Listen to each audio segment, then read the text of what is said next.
call this meeting to order for the City Council meeting August 20th, 2024. Madam Clerk, can you please call the roll?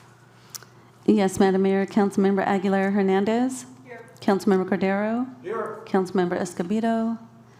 Mayor Pro Tem Soto is absent this evening, and Mayor Patino. Here. I will open this up to public comment. Is there any public comment this evening? No, Madam Mayor. Thank you.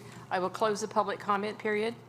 The City Council will now recess to a closed session and will reconvene for the regular portion of the agenda at 5:30 p.m. Madam Clerk, can you please read the titles of the closed session items? Yes, Madam Mayor. For 3A, conference with labor negotiators pursuant to California Government Code 54957.6. 3B, public employee recruitment, city manager pursuant to California Government Code 54957B1. 3C, public employee performance evaluation pursuant to California Government Code 54957B1. Thank you. B1? Yes, B as in boy. All right, I got Okay, the City Council will now recess to the closed session.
I would like to note that the interpreter for this evening is Mrs. Arciniega. And could you please raise your hand in the back? Okay. And she is seated in the back. And so if you need a listening device, you can go and see her. And she will provide the interpretation services. Antes de llamar a la Junta a orden, me gustaría notar que contamos con servicios de interpretación para esta Junta y la señora Arciniega está sentado atrás. I'd like to call this meeting to order for the City Council meeting of August 20th, 2024. Madam Clerk, could you please call the roll? Yes, Madam Mayor. Councilmember Aguilar Hernandez. Here. Councilmember Cordero. Here. Councilmember Escobedo. Here. Mayor Pro Tem Soto is absent this evening, and Mayor Patino. Here. So, City Attorney, Mr. Watson, could you give the closed session report? Yes, ma'am. With respect to items 3A and 3B, they were discussed and instructions were provided on those two items to the negotiators. With respect to item 3C, that one is going to be carried over till after the current meeting. Thank you. So now we'll be making the presentations, and I will be making the first presentation for Women Equality Day. Whereas women in the United States have continuously worked to gain full rights and privileges, public or private, legal or institutional, as citizens of the United States. And whereas women in every state and every cultural and religious group work to secure women's rights to vote. And whereas Congress has designated August 26th, the day the 19th Amendment was certified, as Women's Equality Day. And whereas recognizing Women's Equality Day as a day of celebration throughout the country emphasizes the importance of women's work for democracy. Now, therefore, I, Alice M. Patino, Mayor of the City of Santa Maria, recognize August 26, 2024 as Women's Equality Day in the City of Santa Maria and encourage all residents to use this time to learn the importance of the women's suffrage movement and the work to secure and expand equal rights. In witness thereof, I've hereto have set my hand and caused a seal of the City of Santa Maria to be affixed hereto this 20th day of August. And here to accept this is Sandra Boyd from the League of Women Voters of Northern Santa Barbara County and the Santa Maria American Association of University Women.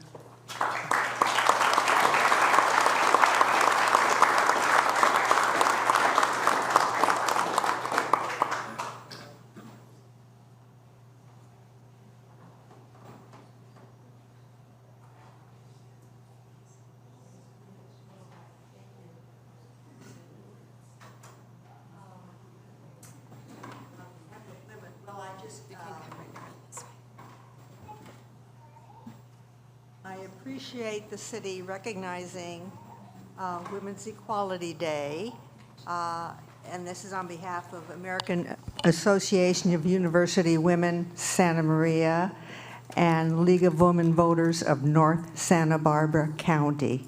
Thank you very much. Thank you.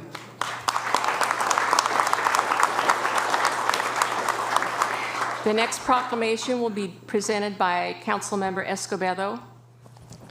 Thank you, Madam Mayor. Today I have the honor and privilege to present this proclamation for Library Card Sign-Up Month. Whereas Library Card Sign-Up Month was created in 1987 as a national campaign sponsored by the American Library Association, the National Commission of Libraries, and the Information System, and libraries across the country to emphasize the importance of library cards to a child's education. And whereas libraries play a crucial role in the education and development of children, offering a variety of programs to spark creativity and stimulate an interest in reading and learning. And whereas libraries provide a learning environment that fosters joyful exploration and encourages residents to research subjects that are curious about. And whereas library cards provide residents opportunities to connect to resources and information which will possibly impact their quality of life. And whereas the library card empowers all people to pursue their dreams, explore new passions and interests, and find their voices. And whereas the City of Santa Maria Public Library encourages community members to take advantage of the library's many resources, print, electronic materials, databases, especially curated programming and free services to support early literacy skills and continuing lifelong educational support. Now, therefore, Alice M. Patino, Mayor of the City of Santa Maria, hereby proclaims September 2024 as the Library Card Sign-Up Month in the City of Santa Maria and encourages all residents to sign up for a free library card and connect with fellow community members at the Santa Maria Public Library or one of its branch libraries to promote greater awareness of library services and the value libraries provide to the community. And here to accept this proclamation is Laura Arteaga, Executive Director of the Central Coast Literacy Council.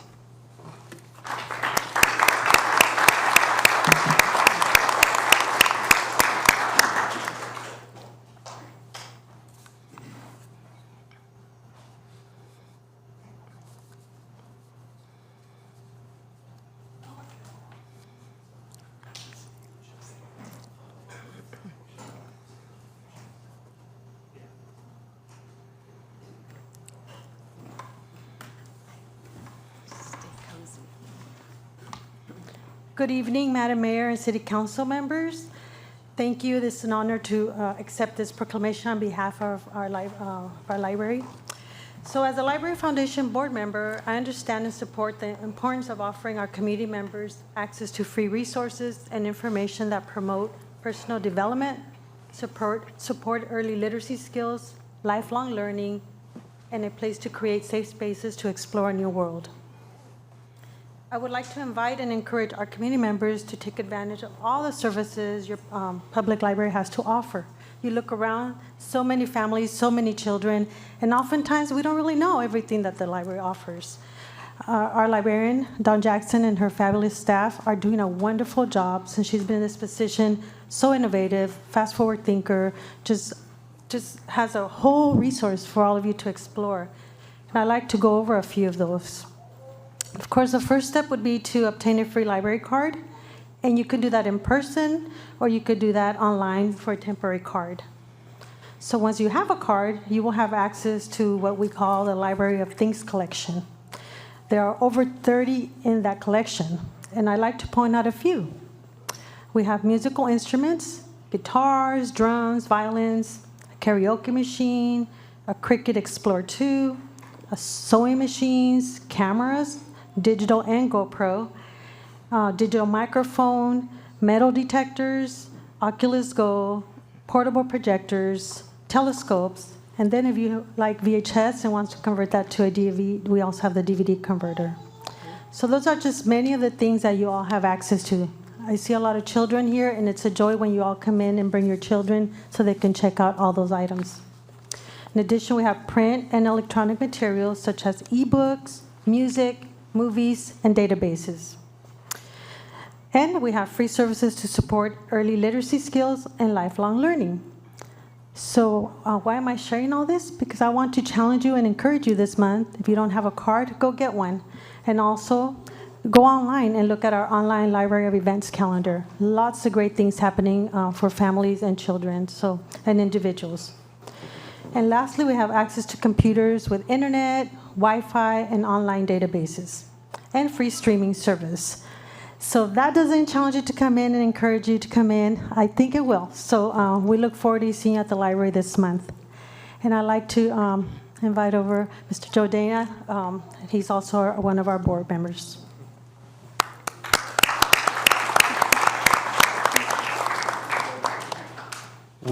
Laura did a most gracious job of talking about the library's offerings. I just want to say that it's a real honor to be part of the Library Foundation board and to work with Dawn Jackson and her team at the library. It's a real treasure for our community. Thank you.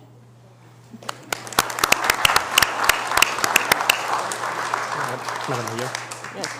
Mr. Escobedo? Yeah, I have a comment. I would like to add on the proclamation. It was mentioned that you can get your card on one of the branches of the main library, but also you can get it from the bookmobile. So I got mine from there. So if you see it in town, you can stop by. It's pretty easy. It's just, and it's a really fascinating way to spend some afternoons relaxing. So thank you. I would like to just make a comment about Ms. Arteaga.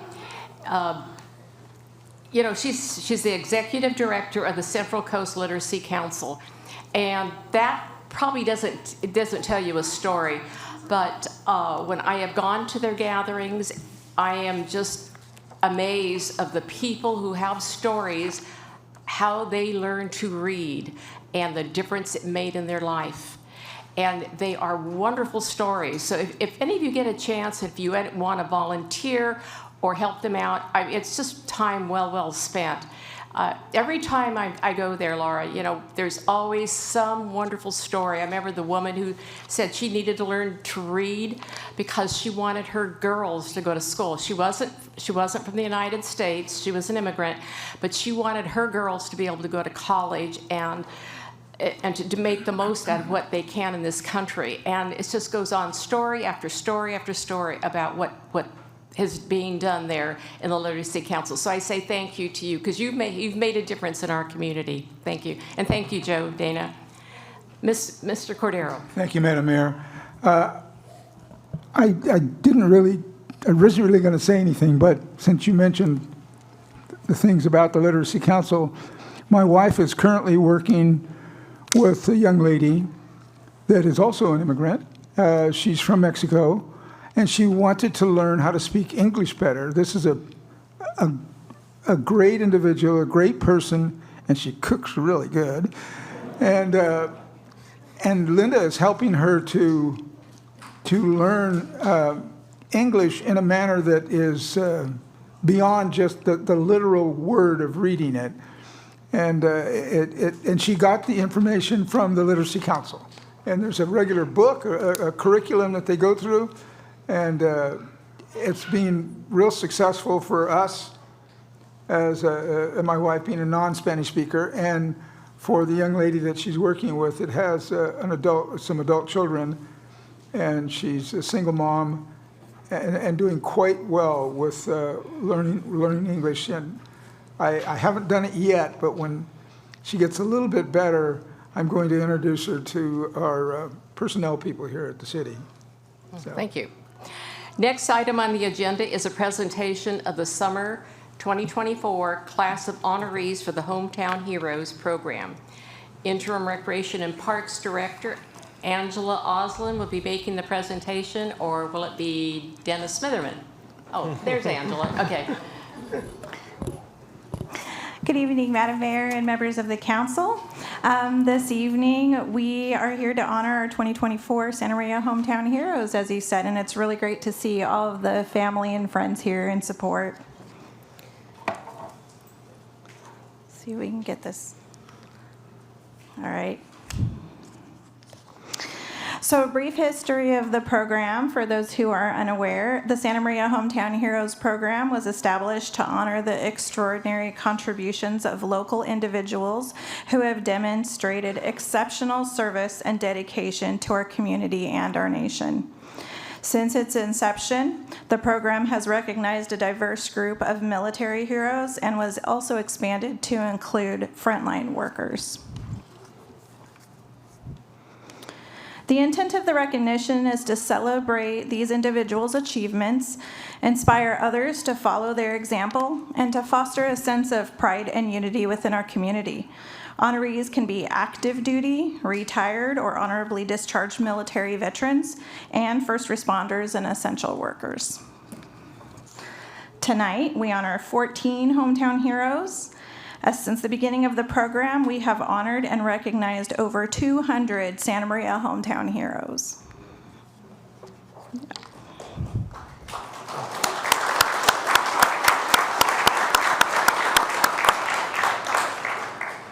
Tonight, our heroes will be presented with a certificate of appreciation in recognition of their service and have their commemorative banner displayed on College Drive for 6 months. I'm sure you've probably seen them if you've driven by.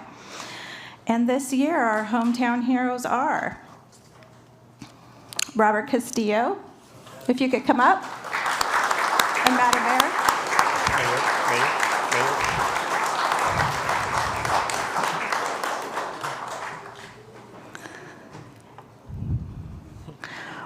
Robert is U.S. Army, and he was nominated by Ronnie Castillo.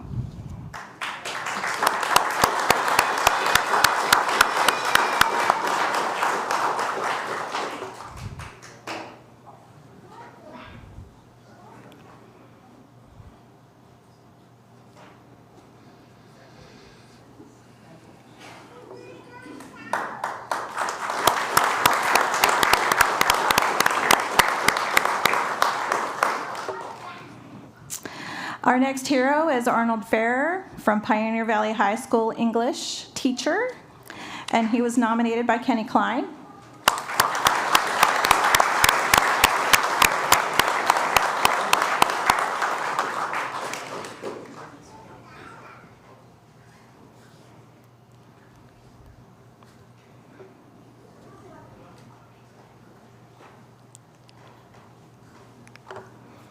Courtney Starr from Santa Maria Joint Union High School District.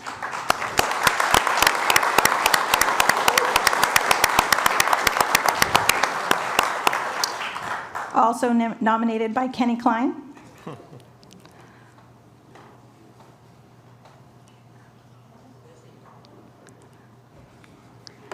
Ivan Cordero. U.S. Army,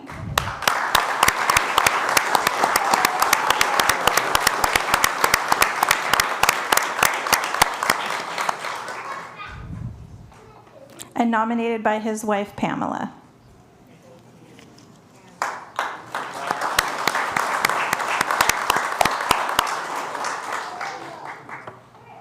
Eddie Hernandez.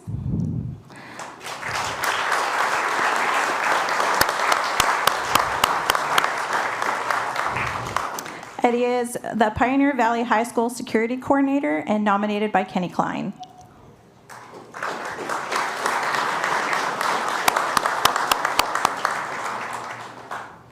Eric Blanco from Rigetti High School.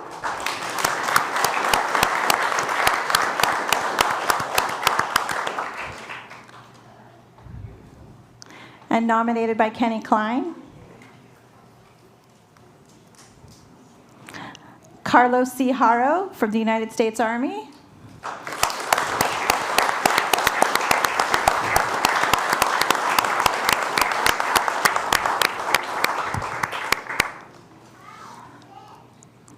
Nominated by Marcella Haro.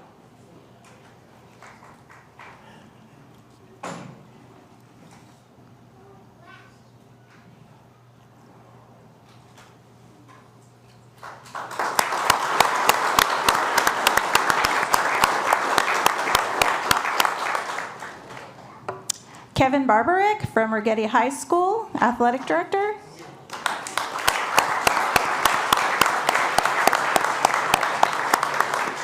He was nominated by Kenny Klein, but he is unable to be here this evening. Monica Garcia.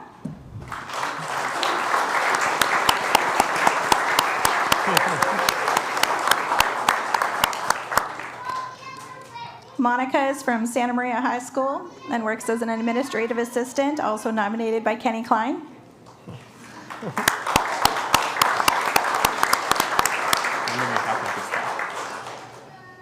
Chad Gaida from the United States Navy.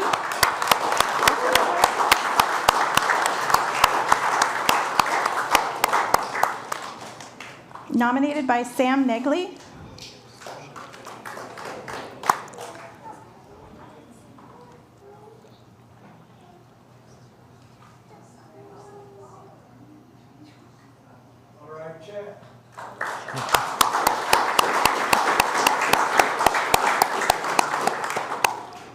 Russell Thomas, culinary teacher at the Mark Richardson Career Technical Education Center and Agricultural Farm, and he is unable to be here this evening.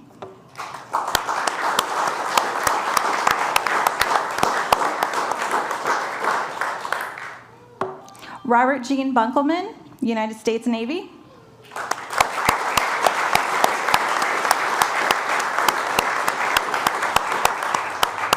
Nominated by Brad Bunkelman.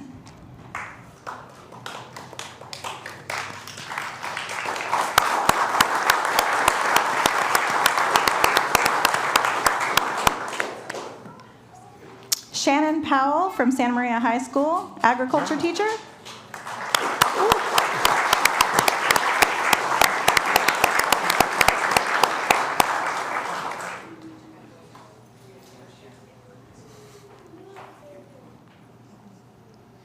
Nominated by Kenny Klein as well.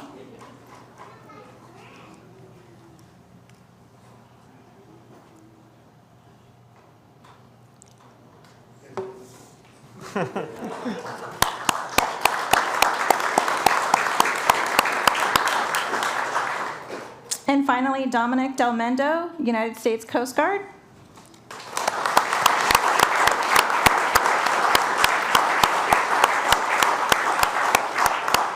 I don't know if he was able to make it this evening, but he was nominated by Alyssa Del Mendo. So again, these are our 2024 Santa Maria Hometown Heroes. We want to thank each and every one of you for your exceptional contribution and service. Thank you for the families and the loved ones for your support and care to our hometown heroes.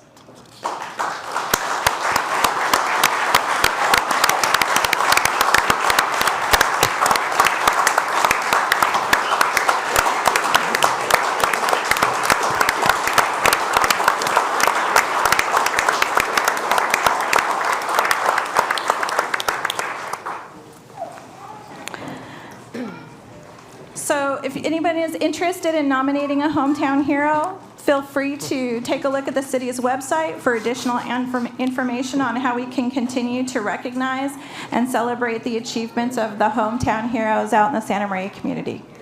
Thank you. Let's take some time.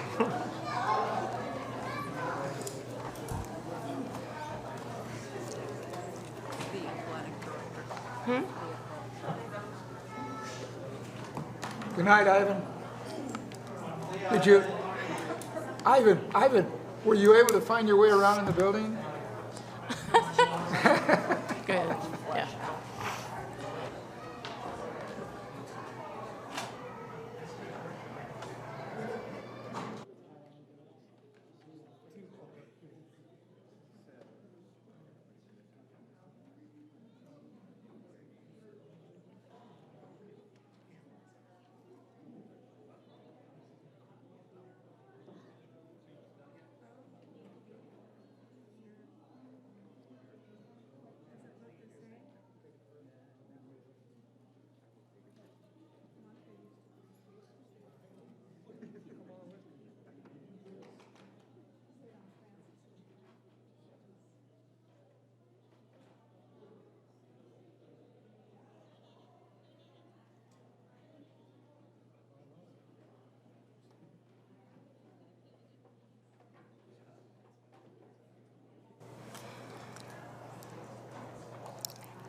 Thank you. And the next presentation will be regarding the Caltrans Clean California Post-Construction Overview by Interim Assistant Director of Recreation and Parks, Dennis Smitherman.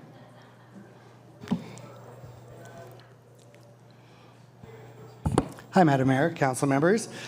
I am doing this presentation on behalf of Caltrans tonight, who was unable to be here to give this presentation. So any questions you have, I'll be happy to route to them at the end of the presentation. This is the post-construction project overview of the downtown beautification project between Main Street and Cook Street. There were some real strong goals for this project. They included beautification and making sure that our downtown area is more walkable and user-friendly, as well as nice and represents the culture of our community. Caltrans was allocated funding, and they had 12 cities in their 5 districts that they funded, and Santa Maria was chosen to be one of them. They looked at the project overall and had a lot of community involvement. And I do want to say that this money that they were allocated was separate than the local grant funding that the city received for the Battles Road project that we're currently working on. So Caltrans was allocated funding specific for them to use to help beautify certain neighborhoods and communities. Our project on Battles Road, as you see, is moving along quite well and progressing really nice, and we hope to be done here in the next couple months. This project had 4 main goals, and that's really to create, one, an environment for our downtown that was pedestrian friendly, to create a safe environment, to really support the culture in our community by using art, and to reinforce the theme that we're working towards in our downtown area, creating a unique identifiable space, also known as placemaking, and make the street more walkable and encourage people that do attend and visit our downtown area to stay downtown. Caltrans was provided many of our documents, including the Santa Maria General Plan, as well as the Santa Maria Art Master Plan, and several others to review as they built this design. There was quite a bit of community engagement for this project. It started back in February of 2022 with a phone call to some city staff, and then we were able to provide them with key stakeholders in the community and several city departments to help along in this process. Caltrans provided 6 options for the creative crosswalks that is now in place. And the Public Art Committee provided input on all 6 and narrowed it down to 3. Caltrans then was required to take those designs and present them to the Federal Highway Safety Group, and was changed a little bit in color and design. Caltrans has a little bit stricter rules, so the final output is what you see on Main and Cook right now. The City of Santa Maria Rec and Parks Department also provided some artwork that you'll see coming up on the decorative metal banners that you see hanging currently. So there was 4 main parts to this project. One is the decorative crosswalks, very outstanding and impactful. Median infill, which is just sprucing up and redesigning the median with new plants and new curbing and some hardscape. The metal banner light decorations that we discussed, and then the pedestrian overcross uplighting enhancement, which is just a nice way of saying they lit the bridge from underneath on Broadway.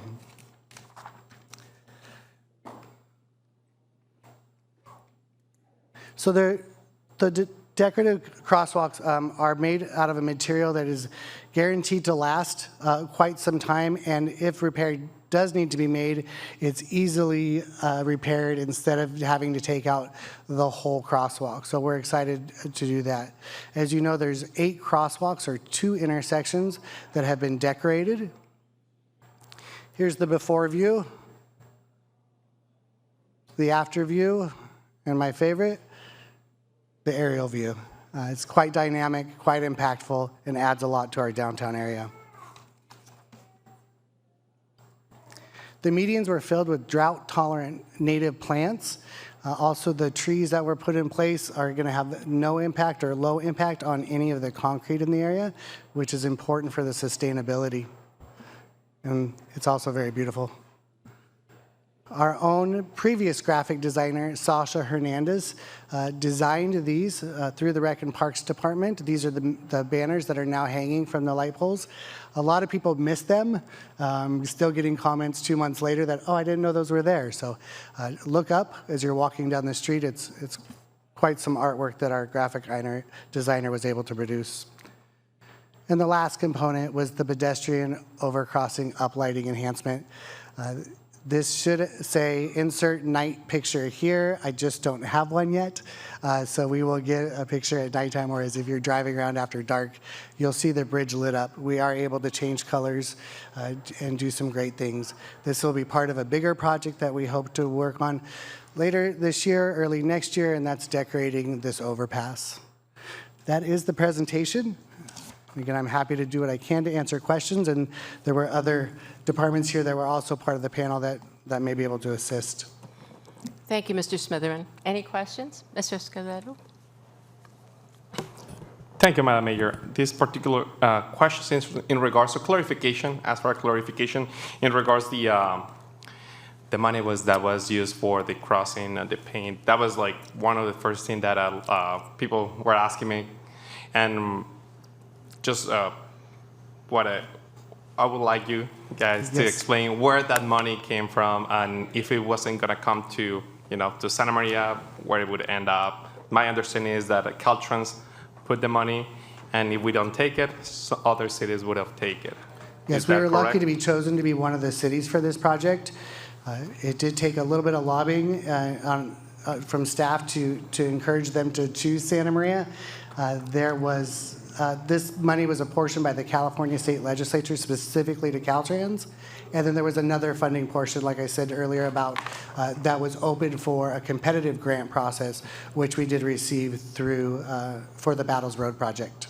Yeah, and I ask this because a lot of time, some things like that will pop out, like Carlos, what the city is thinking about, like wasting money on painting the road, where it's actually, it's looking up way better, and that could have been in another city, so why not bring it to Santa Maria? So just wanted for everybody who's watching us to know that we didn't take it away from other departments to put in to paint, well, it's not paint, it's like a... It's a thermoplastic? Thermoplastic, right. So yeah, just want to make that clarification, so thank you. Thank you. Mr. Smitherman, how long does that last? Because I notice it's getting soiled, and it's going to. You've got, cars and trucks and everything going over. But how long does that last? Yeah, one of our busiest intersections in the city. It's definitely going to take some abuse, but they anticipate 5 to 10 years without any repair. There's a pretty decent warranty period on that, and again, any repairs that we do need to make could be done pretty quickly. Thank you. Any questions? Okay, thank you very much, Mr. Smithern. Now we'll proceed to the public comment portion of the agenda. Madam Clerk, could you please read the public comment criteria? Yes, Madam Mayor. This time is designated for public comments on consent agenda items, closed session items, or matters not listed on this evening's printed agenda. Comments related to specific agenda items will be directed accordingly. Unless otherwise directed by the mayor, each speaker will have 3 minutes to comment, with a maximum total of 15 minutes for the public comment period. Staff may receive direction. However, state law prohibits action on matters not included in the printed agenda. Once the public comment period begins, no further requests to speak will be accepted. Thank you. Gary Hall, followed by Scott Bramson, followed by Andrew Klein.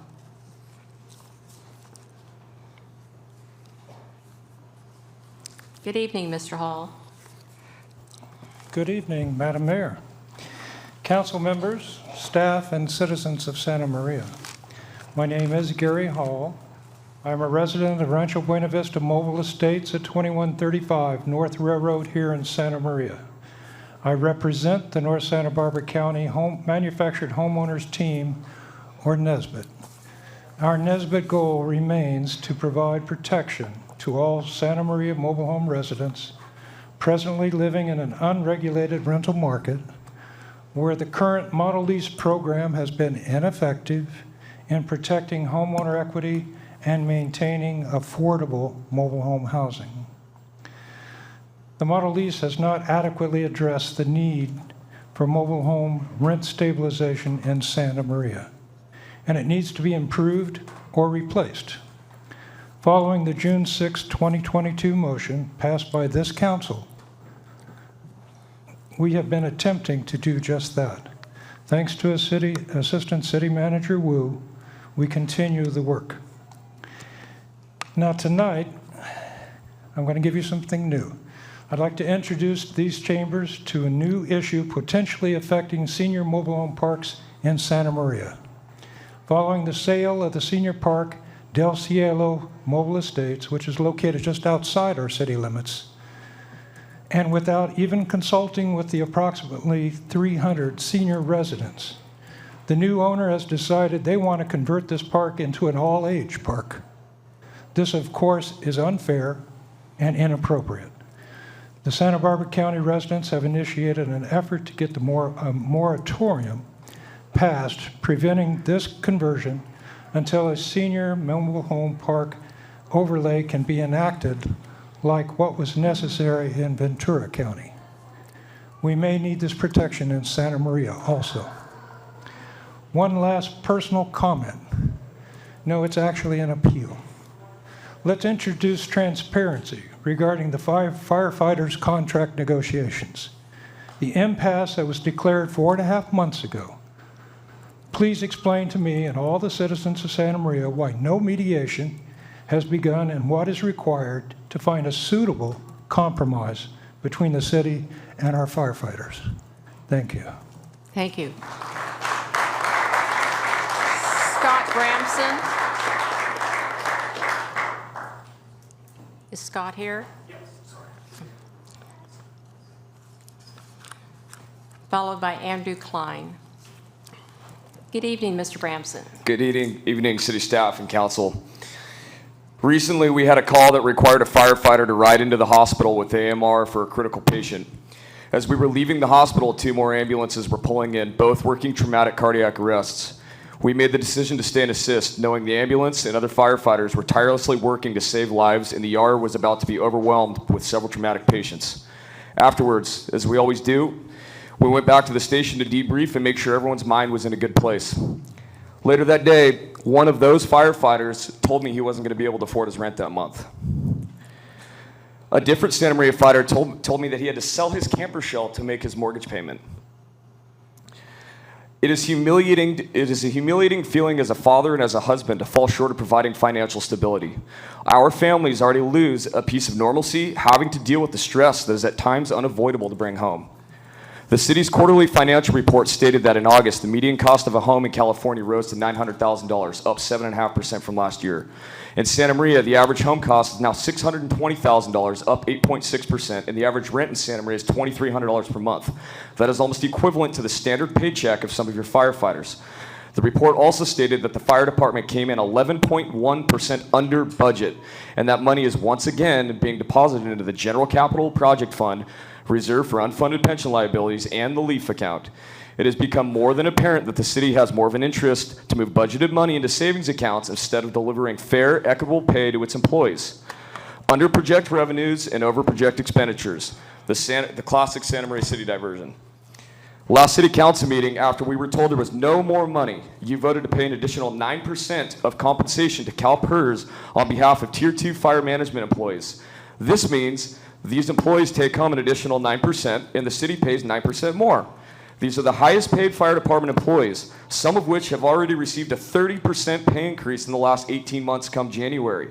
What about your rank and file employees? We just had another Santa Maria City firefighter accept a job with another agency. It has been over 585 days since Local 2020 has received a cost of living increase, 235 days since we've been out of contract. Why won't you negotiate with us?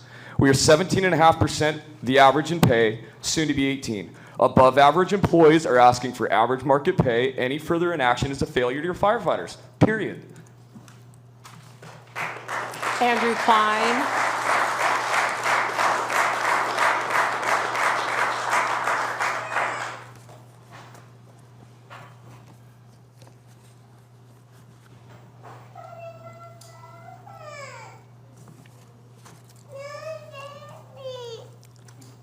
Good evening, Mr. Klein.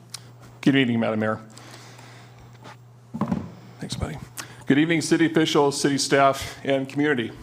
My name is Andrew Klein, a member of Santa Maria Firefighters Local 2020, and I stand before you once again to advocate for fairer wages for Santa Maria's bravest. The definition of the term priority, something that is regarded more important than another. Looking around town in recent times, what can be pointed out that's being prioritized? For example, the city is prioritizing builders rather than city services that will be impacted by the increase of citizens and traffic.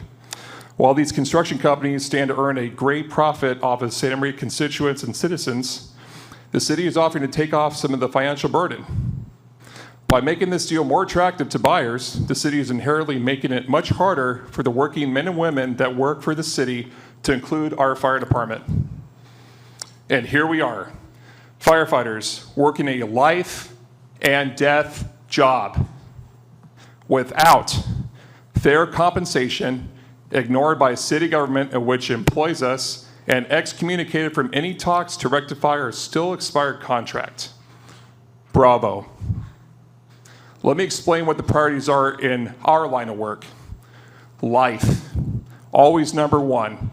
From panic attacks to cardiac arrests, major traumas to childbirth, extricating persons trapped from twisted remnants of a vehicle to entering a free burning home to reach a human life that's shielded from exiting behind a wall of ferocious flames. Life is our main concern at any incident. It's what we do. You call, we haul. Second priority is property. Once life has been preserved, we work to save the property of our taxpayers. From mom and pop shops, major manufacturers, car dealerships, restaurants, city buildings, and households, we have the unique opportunity to make a bad situation better with our skill set, amazing teamwork, and love for the community. From building collapses, structure fires, gas explosions, and floodings, we do it all. Are those priorities enough to treat those that combat these issues with fairness and respect? Despite what we do on a daily basis for complete strangers and neighbors, our own city has chosen to turn their backs on us. Heartbreaking. A quote from George Bernard Shaw: "Progress is impossible without change, and those who cannot change their minds cannot change anything. The change starts now." It's time to move in a new and appropriate direction. Treat our firefighters better, please. Thank you. Thank you.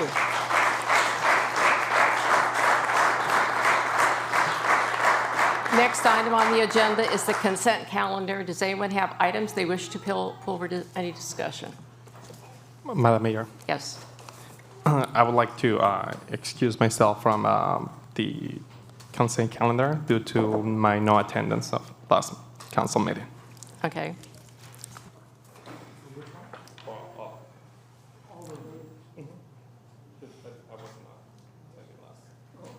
Okay, do I have a motion?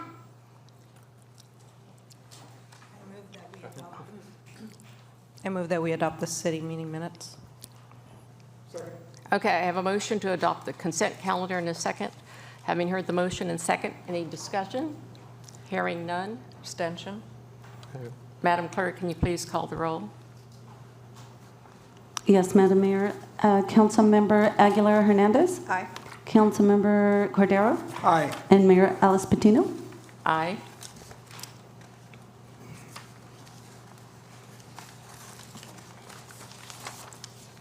The next item on the agenda is the annual appointments. Chief Deputy City Clerk Donna Schwartz, will you be giving the staff report? Yes, Madam Mayor. Madam Mayor, I'd like to announce after the posting of the agenda, one new application for the Block Grants Advisory Committee was received by Monica Gonzalez yesterday, 8/19/24, and emailed to council for tonight's consideration. A copy of the application has also been placed before you.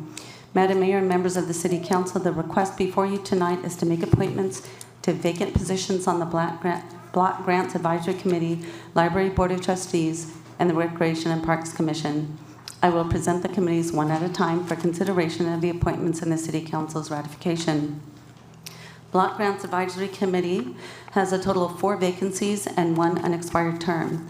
Staff received an application from one incumbent, Patricia Solorio, previously nominated by Mayor Pro Tem Soto, and 2 new applications from Carla Merrill and Monica Gonzalez. Appointees will serve a term of 3 years ending July 2027. Each member of the City Council has a nomination to fill on this committee. Mayor Pro Tem Soto has an additional nomination for an unexpired term ending July 2025. Following the nominations, appointments will then be confirmed by the mayor with ratification by the City Council. Okay, I'll start with Councilmember Aguilera Hernandez. I would like to appoint Monica Gonzalez, Monica Gonzalez. or recommend. Mr. Escobedo. Not at this point. Okay. Mr. Cordero. Yes, Madam Mayor, thank you. I'd like to appoint Carla Morrow, please. Okay. So that leaves, and Ms. Soto's not here this evening. So, and then we have Mr. Escobedo doesn't have an appointment at this time. So I move that we appoint Monica Hernandez. Gonzalez and Carla Morel. Do I have a second on that? Second. Okay. Any further discussion? Hearing none, Madam Clerk, can you please call the roll? Yes, Madam Mayor. Councilmember Aguilar Hernandez. Aye. Councilmember Mike Cordero. Aye. Councilmember Carlos Escobedo. Aye. And Mayor Alice Patino. Aye.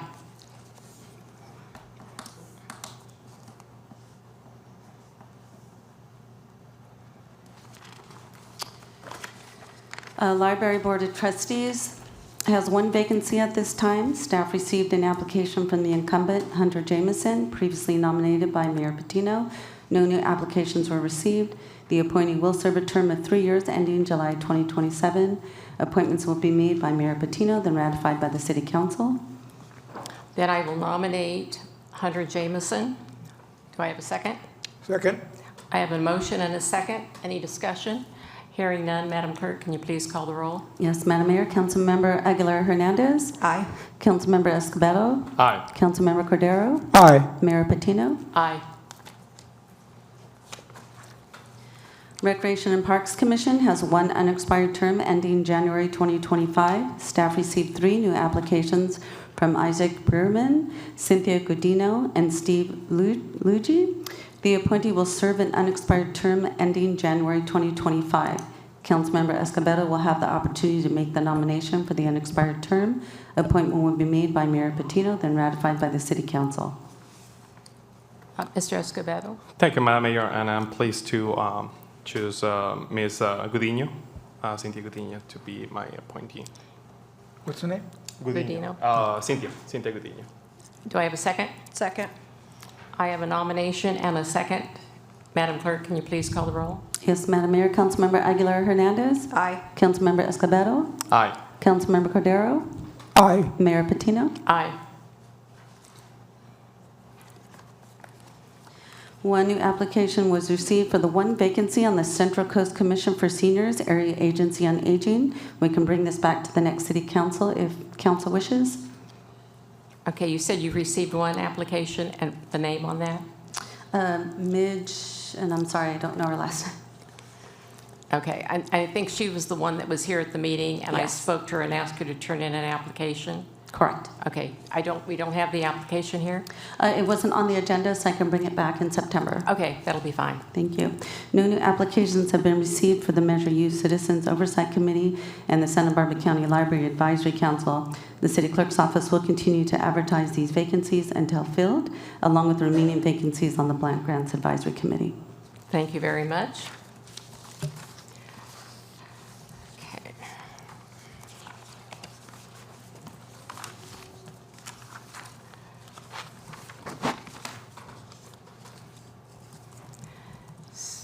Okay, so on regular business, we have a review of the financial report for the fourth quarter ending July 30. Number 14, Madam Mayor, public hearing.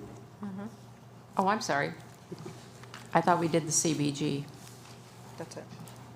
Okay, the next item is the public hearing item for community development block grants funding priorities for the fiscal year ending 2025-26 by Community Programs Manager Rosie Rojo. I almost skipped right over you, Rosie. Good evening, Madam Mayor, members of the City Council. Ooh, this is new. There we go. We come before you tonight asking that the City Council adopts a resolution accepting the Block Grants Advisory Committee's recommendations for 25-26 Community Development Block Grant funding, better known as CDBG funding priorities. In addition, we are asking that the City Council approve the use of fiscal year 25-26 CDBG capital funding for city-related public facility projects. On an annual basis, the Block Grants Advisory Committee reviews the priorities outlined in the city's 5-year consolidated plan and decides whether the priorities need to be modified based on the unmet needs of the community. These priorities are one of the many tools used by the committee and the City Council to determine what activities and projects should receive funding to maximize the impact CDBG dollars have on city residents. As part of the CDBG funding process, staff conducted a community needs workshop on Monday, July 22nd. During this in-person discussion, service providers spoke before the committee expressing their thoughts on unmet needs. The expressed needs are on your screen. They include abuse, trauma victim services, affordable housing, childcare, which includes affordability, accessibility, and training, rent control, and services for the unhoused. The needs expressed, on your screen you will see the 2 out of the 4 priorities. They're listed in no particular order. The needs expressed at the meeting are all reflected in the existing CDBG funding priorities. Therefore, no changes to the verbiage are recommended. As a reminder, the letters next to the priorities are simply there as a reference, not to rank them. Also, priorities A and B will only be considered for public service funding. This will narrow down the applicants who seek CDBG public service funding and better reflect the community's needs. Capital funding will consider all 4 priorities.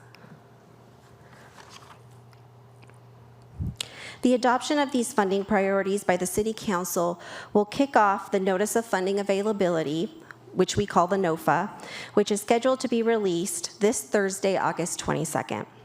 This will inform potential applicants that the application process for fiscal year 25-26 has begun.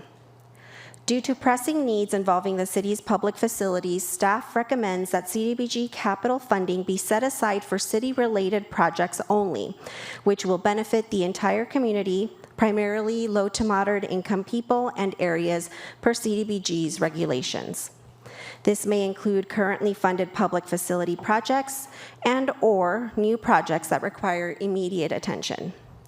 While the city has historically provided approximately half of its CDBG capital funding to nonprofits, it is at the city's discretion to utilize the funding to meet the community's needs if the projects meet HUD's regulations. As an alternative, the City Council can amend the priorities with the understanding that it differs from the Block Grants Advisory Committee's recommendation, the city's adopted 5-year consolidated plan, and the changes may not accurately reflect the overall expressed needs of the community. Also, delaying the adoption of the funding priorities will also delay the CDBG funding process for 25-26. The City Council can also choose not to set aside all of the CDBG capital funding for city projects or set aside a portion solely for nonprofit projects like the Minor Home Repair Program, which has been supported annually by the City Council for many years. In doing so, the capital funding for city-related projects may be impacted. What's next is our notice of funding availability will go out this Thursday with potential capital project proposals due on September 12th and coming back to the City Council on October 1st with those capital project proposals. I'm happy to answer any questions at this time. Any questions from the dais?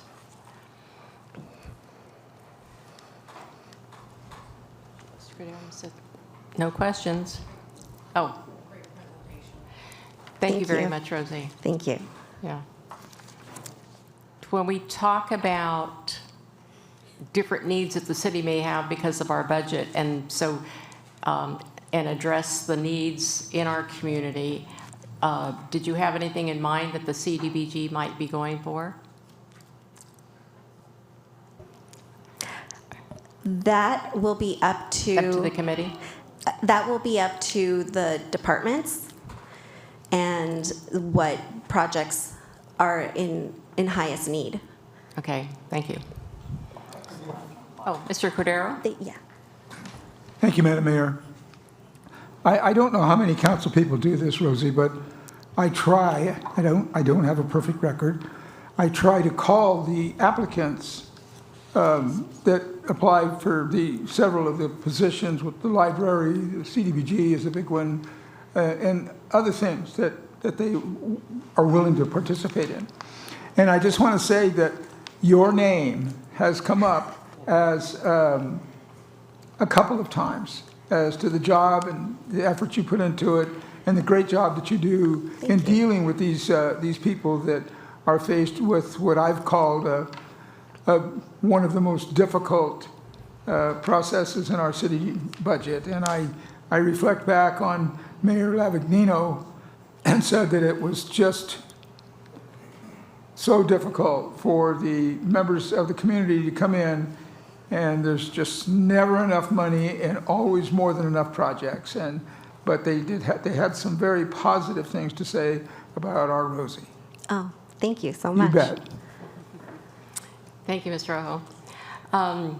I need to open up the public hearing. Are there any requests to speak or written comments? No, Madam Mayor. Okay, I will close the public hearing. So do I have a motion and a second? I move. I have a motion Second. and a second. Any further discussion? Hearing none. Madam Clerk, can you please call the roll? Yes, Madam Mayor. Councilmember Aguilar Hernandez. Aye. Councilmember Escobedo. Aye. Councilmember Cordero. Aye. Mayor Patino. Aye. Next item on the agenda for regular business is the review of the financial report for the fourth quarter ending June 30th, 2024. Madam Mayor, if I may, Yes. if I could just go back to consent calendar and clarify the motion.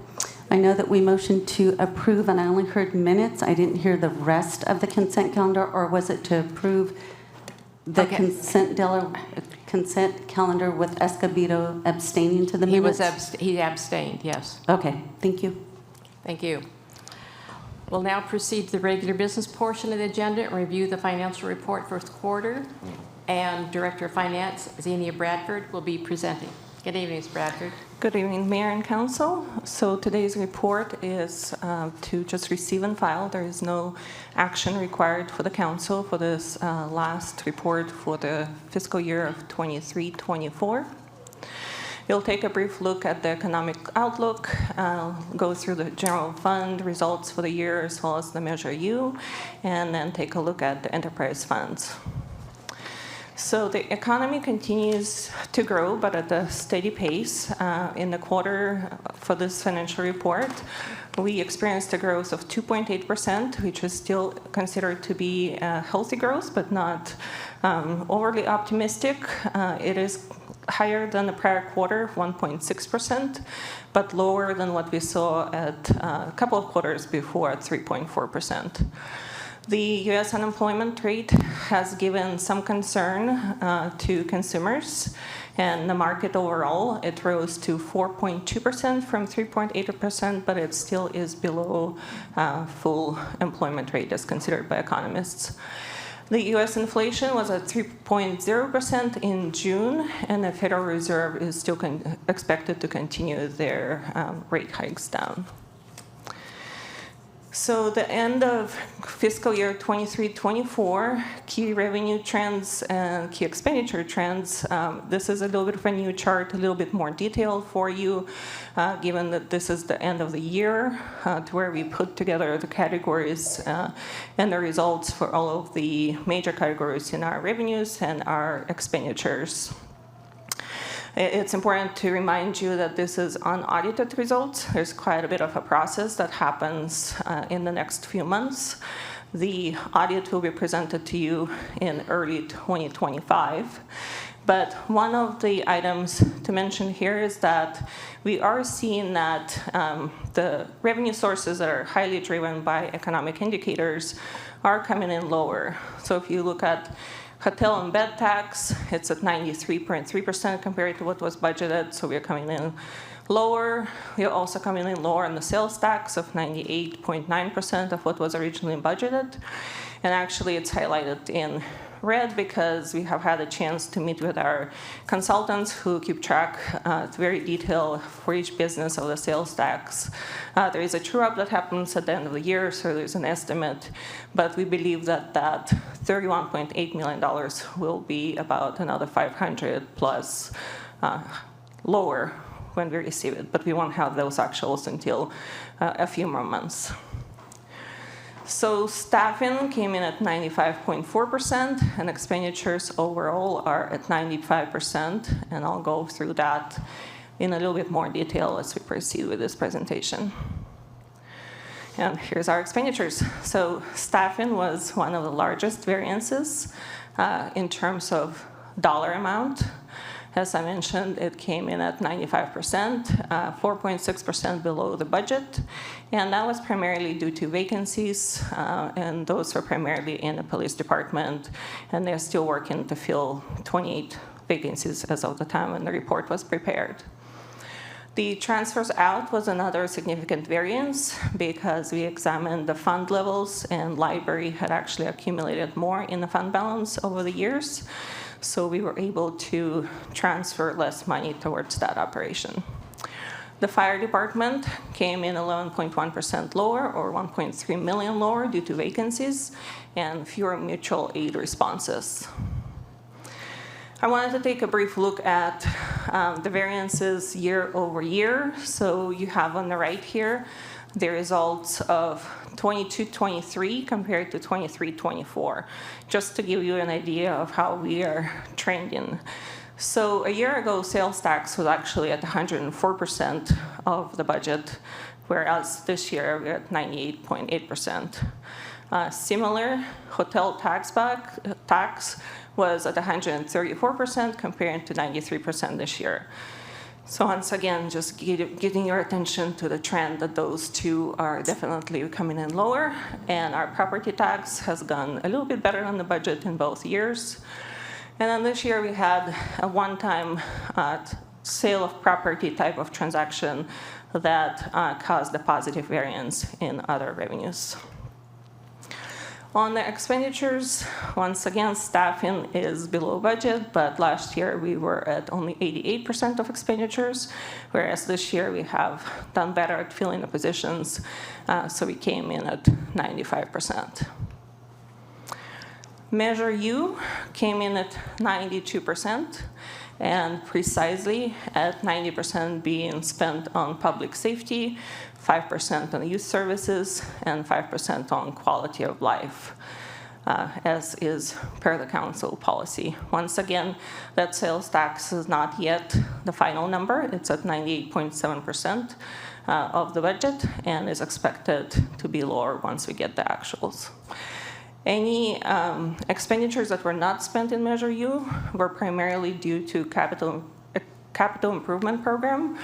And actually this year, there was a couple of projects in the fire department that were defunded through the budget process, and those funds were directed towards other projects.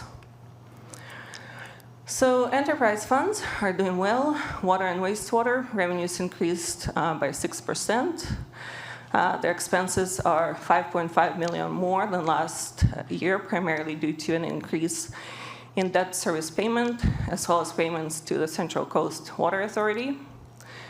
Through the fourth quarter, water and wastewater operational expenses are under budget by 11.2%, also due to vacancies and timing of some of the projects. In the solid waste, through the fourth quarter, solid waste revenues exceeded expenditures by $760,000, and operational costs are under budget by 9.6%, or $3.4 million. For public transit, fare revenue through the fourth quarter is approximately $626,000, which is about $19,000 more than last year, so fairly steady, and the fare box ratio at this point for the last year was 8.1%. That concludes my presentation. I'm available for any questions. Any questions from the council? No? Could you go back to the revenue? Oops. And I was looking at the TOT. Sorry, I'll leave it alone.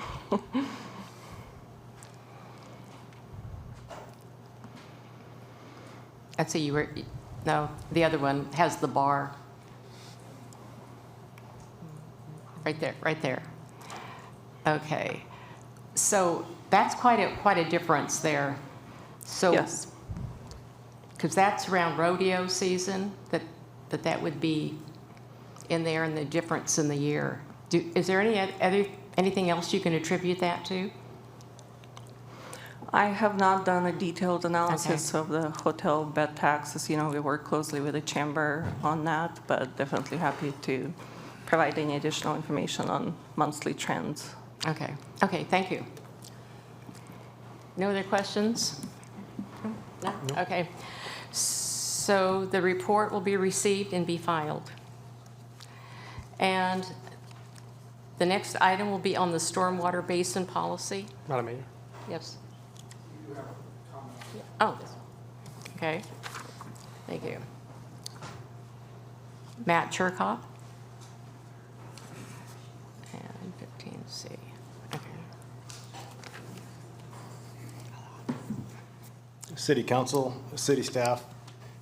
I want to comment on this fourth quarter budget update, and I want to turn your attention to page 2 of the report. I want to highlight some positive variances in the revenue and some negative variances in the expenditures or expenses.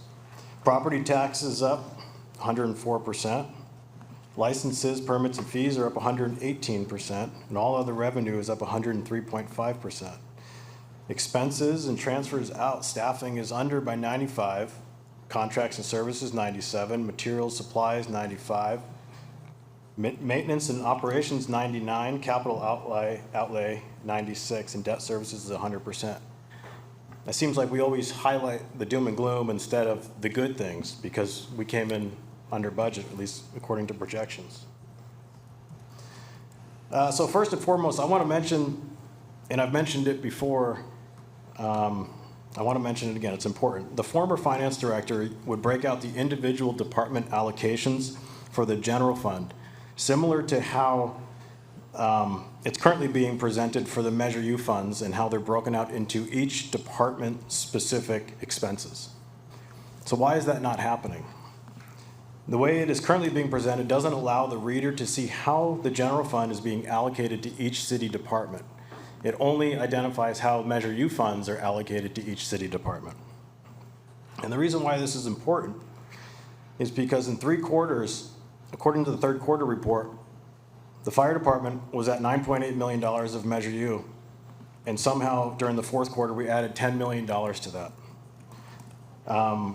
We constantly talk about the timing of capital projects. We talk about the ladder truck purchase, but those have been in every quarterly report and every budget for the last 2 years and every quarter.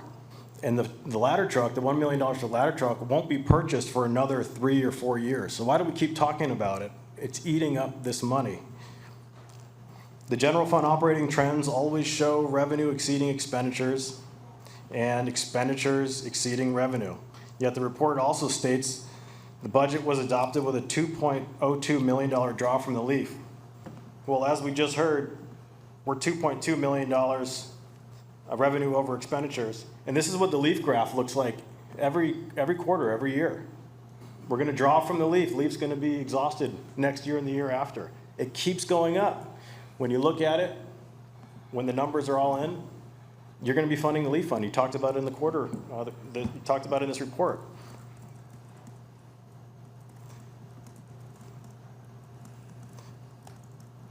As it was highlighted, 11.1% was how far the fire department was under budget. Where's that money going? Is it carryover? Is it being redistributed to other departments? And then I also take specific issue to the comment, we've been defunding the fire department. That's not something that we should look forward to.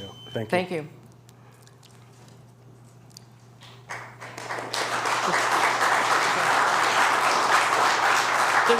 The report is received and filed. Next item will be the Stormwater Basin Policy by Assistant City Manager Chun Wu.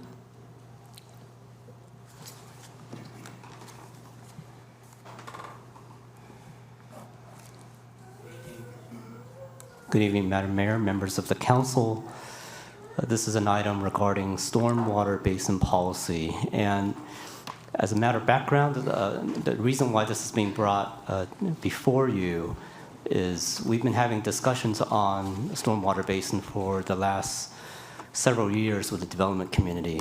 And there are disagreements in how these should be managed and approached. And so I'll provide some background information and then the proposed policy. Basins are used to manage flood control by collecting stormwater and slowly releasing it at a controlled rate so downstream areas are not flooded or eroded. We have many basins in the city of Santa Maria. There are larger regional basins. There are basins that are privately owned, and there are basins that belong to the city of Santa Maria. There's probably, I think it's about 60 to 70 basins that are in the city of Santa Maria. Again, all primarily used to manage floods. But increasingly, new basins are also being considered for water quality treatment, adhering to Clean Water Act's National Pollutant Discharge Elimination System, NPDES regulations, and that's implemented through the State Water Resources Control Board and the Regional Water Quality Control Boards. So most development projects are required to provide a stormwater detention basin for post-construction flood control, but also stormwater pollution control, per regulations adopted by the Regional Quality Control Board. And this is a change, this is a shift. In the past, the basins are used to collect water, but now it's also to treat water. And this is to ensure reduction of pollutant discharges to the maximum extent practicable and to prevent stormwater discharges from causing or contributing to a water quality violation. So what this means then is that the maintenance would also include removing sediment, litter, debris, clearing obstructed inlets and outlets, replacing damaged components, addressing poor, overgrown, or dead vegetation, in repairing and replanting eroded areas. Also, due to reporting requirements to the Regional Water Quality Control Board, bioretention basins need to be monitored and maintained, including regular testing of soil and media and site restoration. Again, this is what we call post-construction required basins. So requirements to meet increasingly stringent standards pose potential significant long-term costs should the city assume ownership and maintenance of additional stormwater basins. And this is where the contention exists. We have been working with developers on projects, and in particular, it's residential projects. For commercial shopping centers, you'll often see these projects be able to retain and manage their stormwater. And even for residential projects, a lot of the apartments, multifamily, they're able to do so because it's privately managed. The type of projects where this becomes a little more of a challenge are single-family subdivisions. If you have a subdivision and you carve out a 5-acre, 10-acre piece of land into 40 homes, 50 homes, there usually would be a basin to accommodate stormwater. And the city recommends that these be privately managed to avoid potential long-term costs related to treating stormwater for quality. There's reporting that's required, and if there is a violation, if the city were to assume basins and there were violations, cities would also be subject to potential fines. And so this is really an effort to minimize our risk and liability as well. This is the proposed policy for stormwater, that the city shall not accept ownership or accept maintenance of any stormwater basins required as a condition of approval for any development project. An exception to this policy may be made on a case-by-case basis, provided the basin serves a public benefit, such as a regional recreation space for use by the general public, such as a sports field, whose design, configuration, size, and public access meets the requirements of the Recreation and Parks Department. This exception may only be made provided the basin meets the following criteria. The basin does not have a stormwater control measure requiring ongoing or perpetual maintenance as identified in a stormwater control plan and is not subject to the post-construction requirements of the Regional Water Quality Control Board. The basin is not subject to any other permit from the Regional Water Quality Control Board or other regulatory authority, and that there is a funding mechanism in place to pay for maintenance and operation of the basin, such as being part of a landscape maintenance district, special benefit zone, and or other approved funding mechanism. Other considerations, again, as mentioned, many newer developments have privately owned and maintained basins. And for single-family development, there would be an HOA. We would ask that an HOA or perhaps another type of mechanism, such as a community facilities district, be established to fund and manage these improvements. As we look into the future, many of future developments are higher density. We are seeing developers propose single-family development that's really different from what we have in the 80s and 90s. They are asking for more density, and because there's more density, there are more common amenities such as parks and trails within the project. You may remember Blosser Ranch from a few years ago that was approved. That was a higher density single-family project with common amenities. So given this trend, it likely would be privately managed anyway. And as we look into the future expansion areas, they do tend to be larger properties that would lend themselves to master plan projects. But we'll continue to work with the development community on amenities that would meet the needs of our residents, that are high quality, but also effectively maintained over time. And if the city were to assume future basins and to maintain them, it puts the city in a difficult position of whether it's not being able to collect sufficient funds to maintain the basins over time. And again, not just for flood control, but for treating stormwater to meet water quality requirements. I'm happy to provide any additional information. We also have representatives from other departments that may be able to address other aspects of this policy. Again, the recommendation is for council to approve or adopt this proposed policy regarding stormwater basins. This concludes staff's presentation. Welcome any questions you may have. Any questions? Okay, we talk in this report about basins, orphan basins? Okay, so explain that.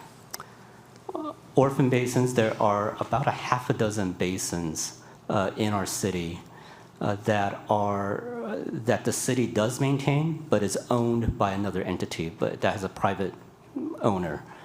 One example, there's a basin in the East Ridge subdivision or the Legacy subdivision.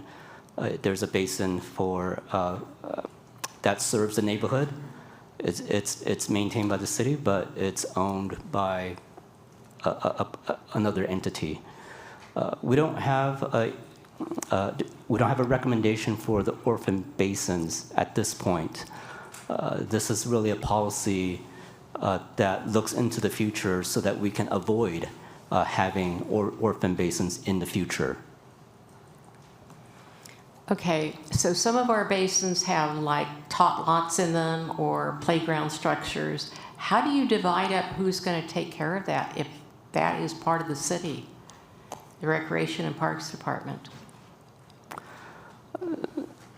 Some of these, yes.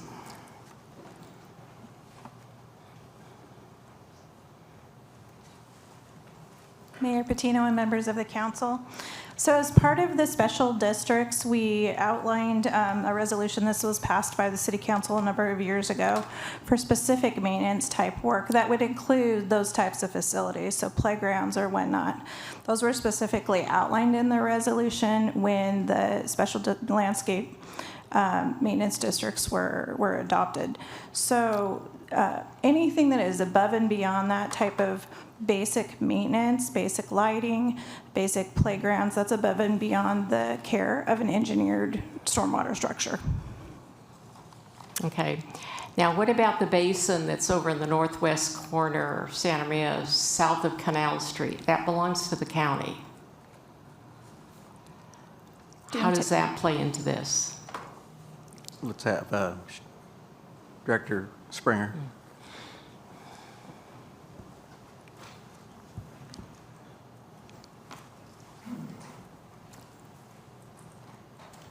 Thank you. Madam Mayor, council members, I believe the basin you're talking to, we often refer to as the Blosser Basin. That is owned and operated by Santa Barbara Flood Control and Water Conservation District. The conversations we're having this night have nothing to do with the basins that are owned and operated by Santa Barbara County Flood Control and Water Conservation District.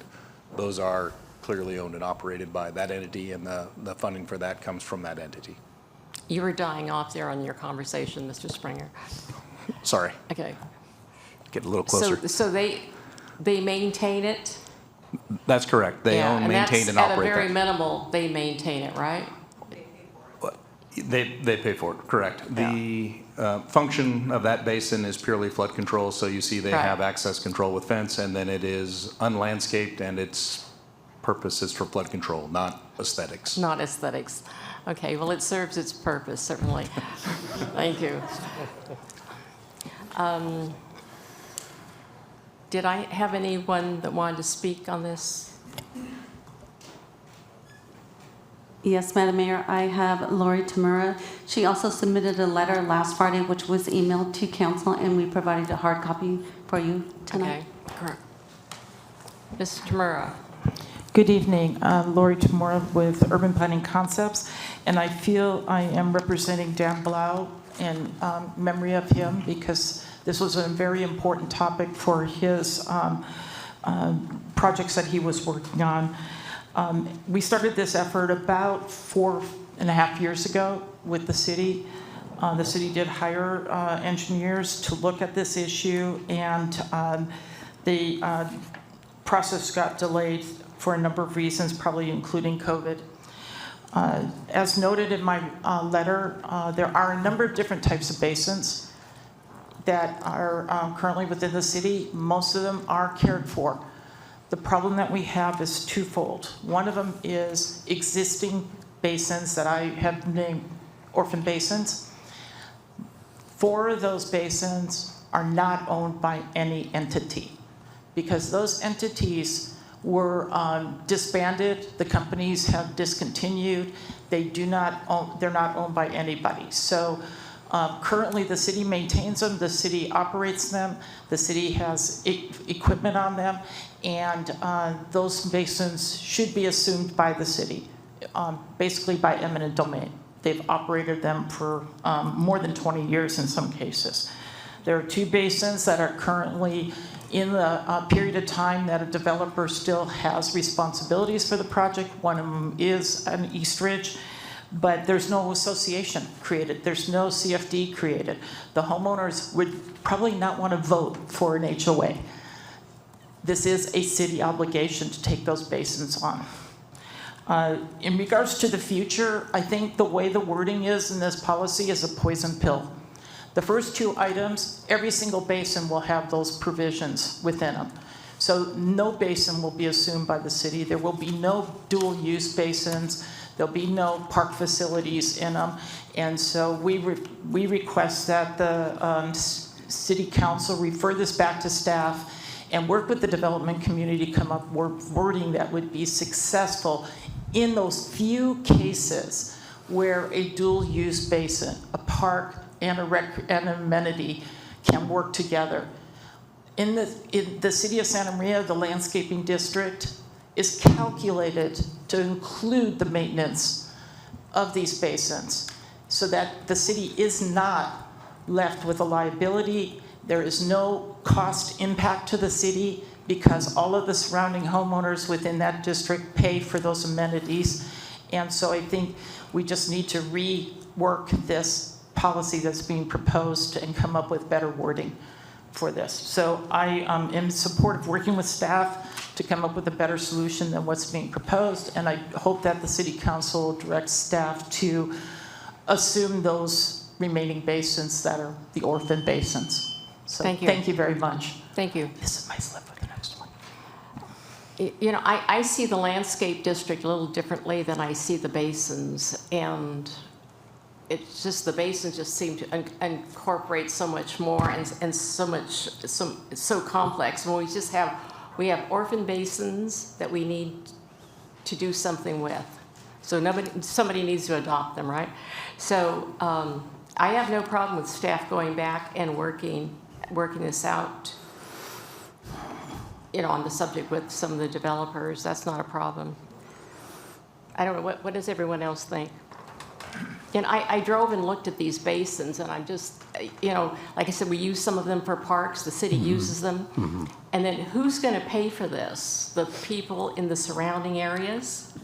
Thank you, Madam Mayor. If I could have a minute. Okay, go ahead. I'll ask Mr. Springer to join me at the podium, too. So the issue that the city has is, yes, the landscape maintenance districts are basically the gardener for the retention basins around the city. So we provide the water, the mowing, the trimming of bushes. If there's a playground there, we provide the maintenance as part of that assessment. The issue has come down to the regulatory requirements that are placed on basins right now. And Shad, if you could just touch on that just for a little bit so people can understand those regulations. Sure, I can certainly touch on that a bit. And as one drives around the city, there are opportunities to see basins that have multiple use, that are landscaped, that are used for recreation purposes. A big portion of what's driving this is that the regulations that have been adopted by the State Water Resources Control Board, and specifically originally by the Regional Water Quality Control Board, that the basins which historically served only a flood control purpose. The stormwater went there, it filled the basin, it attenuated that storm and allowed that water to release slowly so that it didn't cause impacts downstream. It fit in our stormwater basins, and then it was able to release to the city, and we also didn't cause issues downstream near Guadalupe. How this has evolved is that the basins now are also designed that they have water quality features. So the regional board adopted regulations that apply to the city of Santa Maria as a political entity. We are a municipal separate storm sewer system, so we have permit requirements by the regional board to address water quality. So when a new development wants to occur, in order for that development to occur, there's kind of two masters to stir. One is the water quantity, so then there is generally a basin created for that, but also water quality as required by the regional board. And developers typically in single-family residential aggregate those requirements into that basin. Could the solution be on each individual single-family lot? Could there be a rain garden on each individual lot? Yes. But generally, the preferred method for the engineers and the developers of the occur to go to kind of that single basin. And those are the ones we're talking about going forward, are these basins on these single-family residential.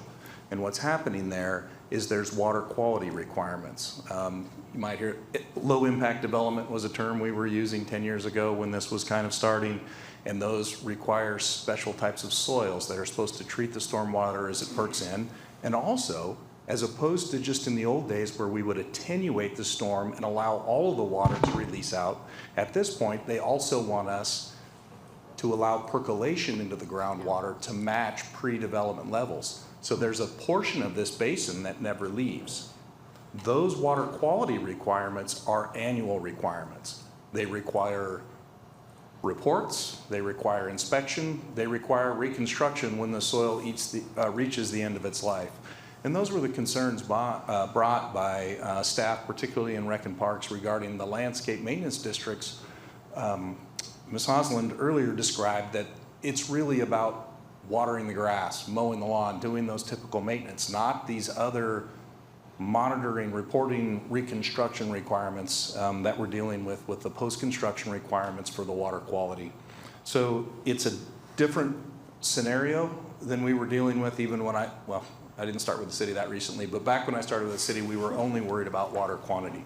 Now there are these quality requirements that require that ongoing reporting, maintenance, expenses. And I would also point out that the regulation world is very dynamic. They brought on trash amendments not that long ago that are required of the city, that we collect trash, anything that's the size of a cigarette butt or smaller prior to it being discharged to the river. That was not on our mind when we were doing these basins 20 years ago either. So as the city takes ownership of these basins in the future, you are essentially writing a blank check for whatever regulations come along with those basins as well. So that is part of the reason that staff looked at this recommendation, was looking at this liability. The benefit was really accruing to the development of those specific lots, while the risk was accruing to the single lot that was the basin, and the city was being left with that liability. So that's really the issue as it was written together. And when you look at staff's recommendations regarding this, that is why there's the specific portions that say, provided the basin meets the following criteria. It does not serve as a stormwater control measure. That is a very specific technical term under the first provision there. A stormwater control measure is, by definition, what the Regional Water Quality Control Board requires of a project in perpetuity to address the stormwater quality of coming off of that site. So if the city accepts that basin and it is a stormwater control measure, the city will accept that responsibility without necessarily a clear funding source. So that is the reason that staff made that recommendation. And likewise, number two, that it's not subject to any other permit from the Regional Water Quality Control Board or other regulatory authority. So if that basin were for some reason to fall under the jurisdiction as a water of the state or as a water of the United States, now you're talking about 404 and 401 permits through the Army Corps of Engineers or the Regional Board to go in and do any maintenance on the basin, removing sediment and things of that nature. So as this has moved on, that's the reasons we're looking at the routine maintenance that Ms. Osland mentioned, We've had examples just in the last year. Crossroads Basin down there has piles of sediment still stacked in it with no clear funding source on how the city will remove that to bring those basins back into a good operational function. So does that? So we're looking at this as a liability, and who's going to do the reporting, who's going to do the enforcement and everything else. And so we don't want to do it. Well, and yes, that's correct. Okay. The requirement for the post-construction requirement is due to the impervious area created by the development. That creates a perpetual requirement. So staff thought that it was appropriate that the development that derived the benefit of having the development would also have the responsibility for those perpetual requirements, for those post-construction requirements and the basin. Thank you, Shad. Yes. Mr. Watson? There you go.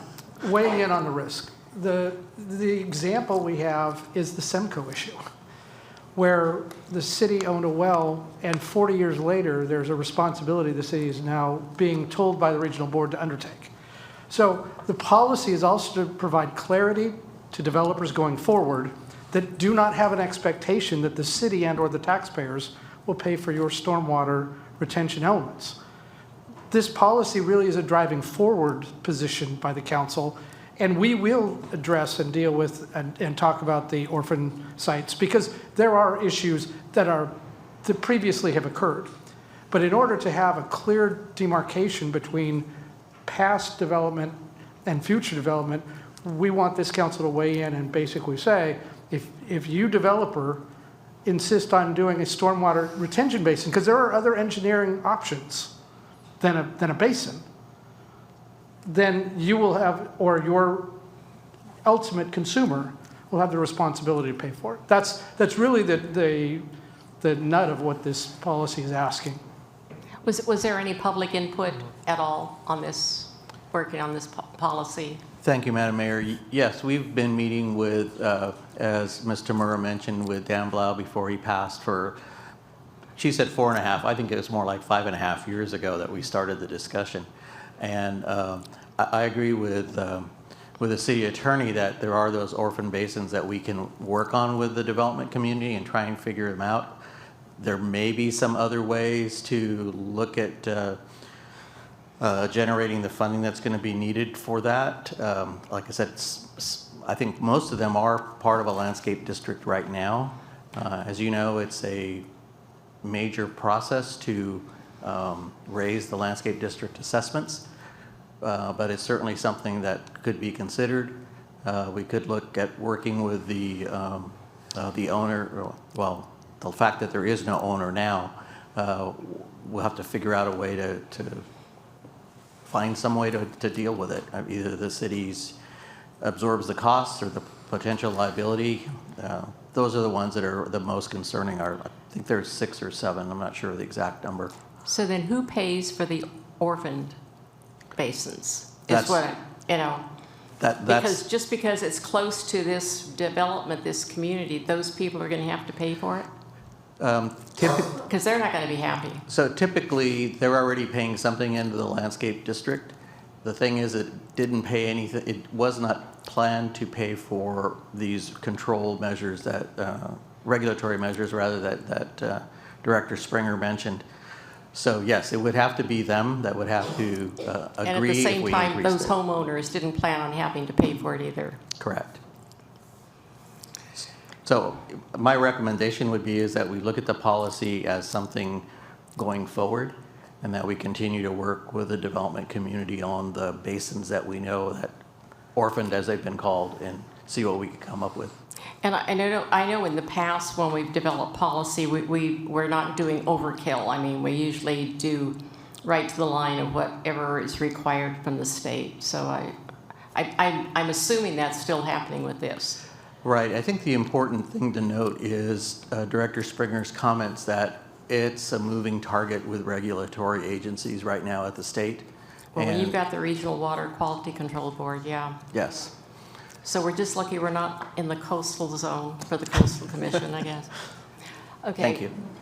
Mr. Cordero. Thank you, Madam Mayor. I would be apprehensive about assuming financial obligations and maintenance into perpetuity for anything, let alone this, which is reasonably predictable that something could find its way into the water, either naturally or unnaturally. But I don't think it's a prudent decision to saddle all the citizens in Santa Maria with paying for maintenance into perpetuity for any item, let alone just the water. And I would be uncomfortable with that, and I would certainly welcome the opportunity to work with the really smart people and see if they can come up with a better way to do things. Any other comments? Are there any comments or questions to the? Well, questions or comments? Oh, no. Okay, because we have to give you direction. Oh. Okay, go ahead, Mr. Escobedo. Yeah, just I concur with Councilmember Cordero. You know, I think there was a word that was really important, is liability, and taking responsibility of something for forever is something that I would not feel comfortable as well. And I see these research recommendations as something that, from one side, prevent the city to have is liability forever, or potential liability, but at the other hand, or at the same time, there's some exceptions case by case. So it's not like we're just gonna go full in. There's gonna be conversations, and that's why I definitely would support the recommendation of the city. So, you know, we don't take that liability in the city of Santa Maria. Yes, Mr. Watson. One additional qualification that the speaker provided was that the city could, in essence, eminent domain or take possession or take ownership of these orphan lots. As everyone knows, there is a title to a piece of real property. So no lot is ever orphaned. Now, there may not be a current owner or someone who's maintaining it, but that does not equate to the city automatically receiving the ownership of and the liability for these problems. So anything that would come up on these so-called orphan lots, which are still owned by someone, we would be bringing back to council with a firm recommendation either way, before we would simply accept any title or responsibility. I have one other thing. Yes, Mr. Thank Cornero. you. I believe this question will probably go to Mr. Springer. The natural percolation process that we depend on that replenishes the underground basin that's under us as we sit here. Why is it that is not working for whatever we are concerned about for this issue? Thank you, Councilman Cordero. As a rule, so when the regulations changed with the Regional Water Quality Control Board, and it was no longer what I'll call the engineering solution, where it wasn't the basin just filled up with water and slowly drained out, where they wanted, it's a technical term, but they said match the hydrograph. They wanted it to look more natural, so they wanted to make sure that even though there are garages and roofs running off water within the development, they still wanted the groundwater to be recharged the same way. So they wanted that basin to percolate in. So whereas before, you know, those old basins that, I mean, we could walk within a 3-block radius of right here and see those old basins that during a low rain event, boom, water in, water out. We're worried about the big storms. The new regulations want that water to be spread out in those basins and percolate in. That means that that soil is supposed to have certain storm water quality characteristics. Maybe they add amendments of various types of compost or mulch, and that it's supposed to percolate at a certain rate, so that as, you know, all of us who don't park our cars in the garage. When the dew comes down and there's that sediment on our car every morning, when it rains, that washes into those basins and that reduces that percolation. Sooner or later, that soil in that basin that's supposed to be percolating will have to be dug out and replaced with soil that has the amendments, that has the percolation. Essentially, you're going back through that construction expense again. So that's part of why it's a little bit different than the old basins, and I'm not sure I'm answering your question, but that's part of that significant expense that's above and beyond what the landscape districts were really originally set up as. Does that answer the percolation question? Yes, in part. Okay. In addition to that, yes, something I was hoping we would find our way to, that I didn't have to take anybody's hand to it. We are currently concerned with regard to the underground basin and the pesticides that have been building up in the pesticide world for decades. And my understanding is that I realize these are two different components in the problem, but we're going to be strapped with having to handle that one way or the other, because we won't be able to draw water out and use it. So I'm skeptical of taking ownership of something that is going to have the possibility of exacerbating our issues, whether it's with this chemical or that one. It doesn't make any difference to me.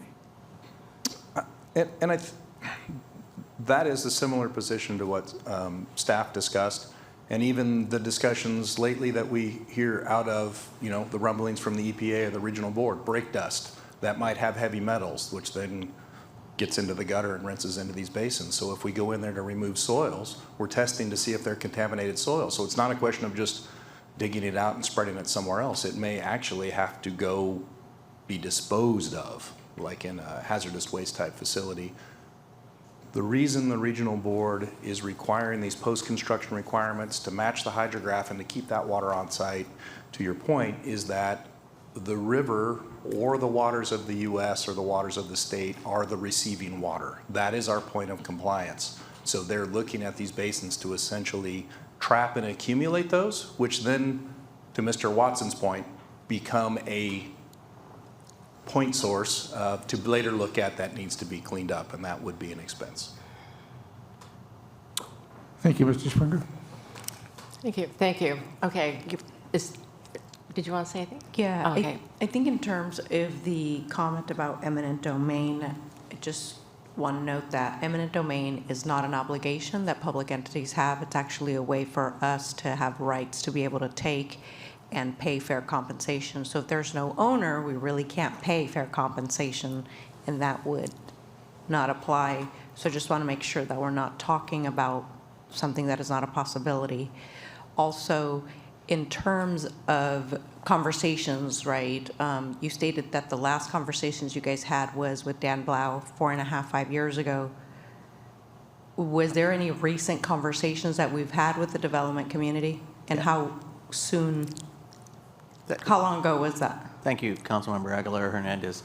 No, we've had ongoing conversations with the development community. After Dan passed, Lori picked up the presentations. We've shared with her the report that was prepared by the consulting firm on the issue.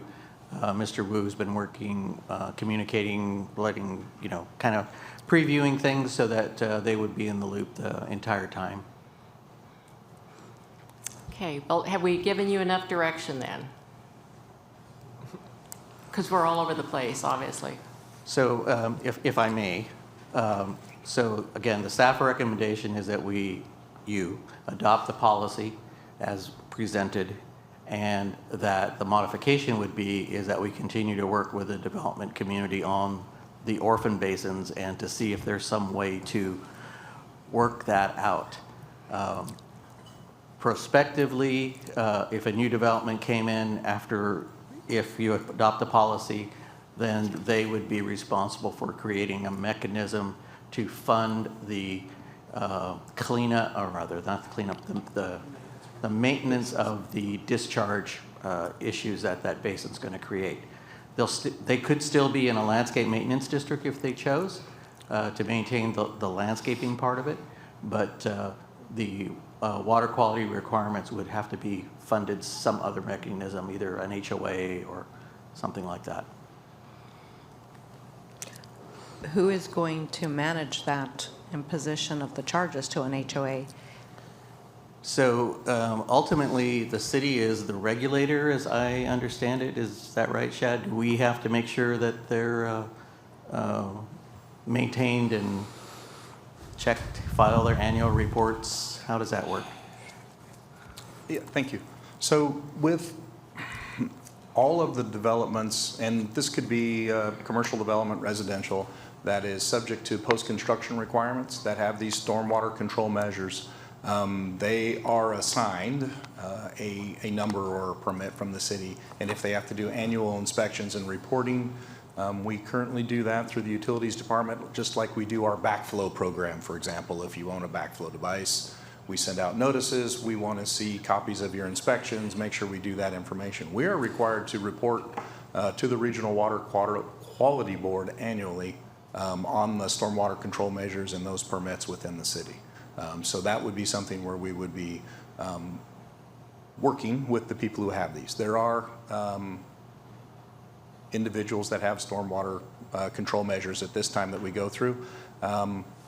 If you drive on the Costco parking lot, so when you're dodging cars left and right and maybe on your way in from the signal there, you'll notice that those flower beds or those landscapings kind of sit low if you walk by. Those are stormwater control measures. So those were required, post-construction requirements. Those are owned, maintained, and operated by the property owner there, Costco.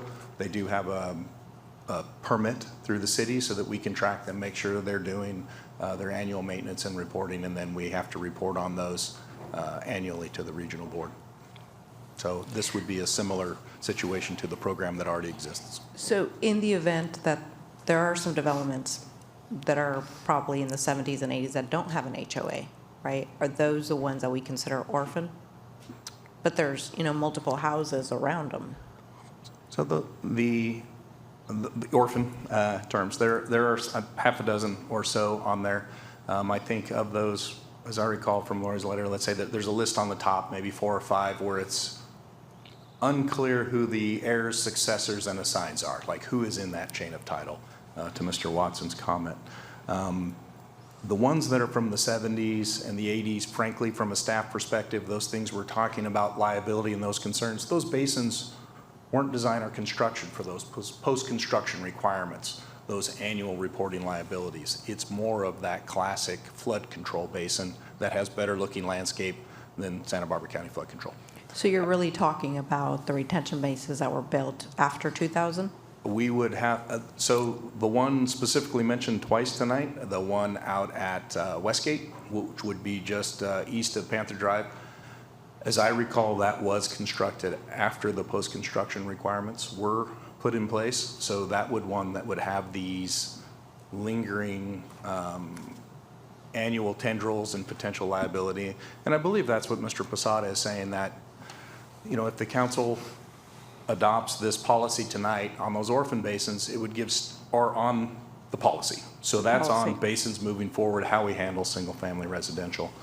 With respect, as a separate matter, with respect to the orphans, I think there's an opportunity to sort those by that nature, like what is the concern, what is the funding source. If they're older basins that don't have post-construction requirements where there's not the same amount of risk to the city and it appears that there's adequate funding for that, right, that's one category. If it's one of the newer basins that's clearly fenced off and is really a benefit specifically to, let's just say in that case, like the East Ridge subdivision, and it has post-construction requirements, that is something that, frankly, as a staff, we would look at pretty closely so that when we come to City Council with a recommendation, we have something that puts something fiscally responsible before the council to consider on what that funding source is, so that it's not necessarily an obligation on the general fund into the future or a blank check. And I think that's what holds me back in adopting the policy, is that I'm not really clear as to how this will affect certain residences and certain groups. And if there's seniors in the vicinity, and I understand that's after 2000, but in terms of making a decision, right, I'm not very clear as to what affects which section. And so I would need more information as to what you're saying, because you understand it, you live it every day, you're very technical, but I need more information as to that.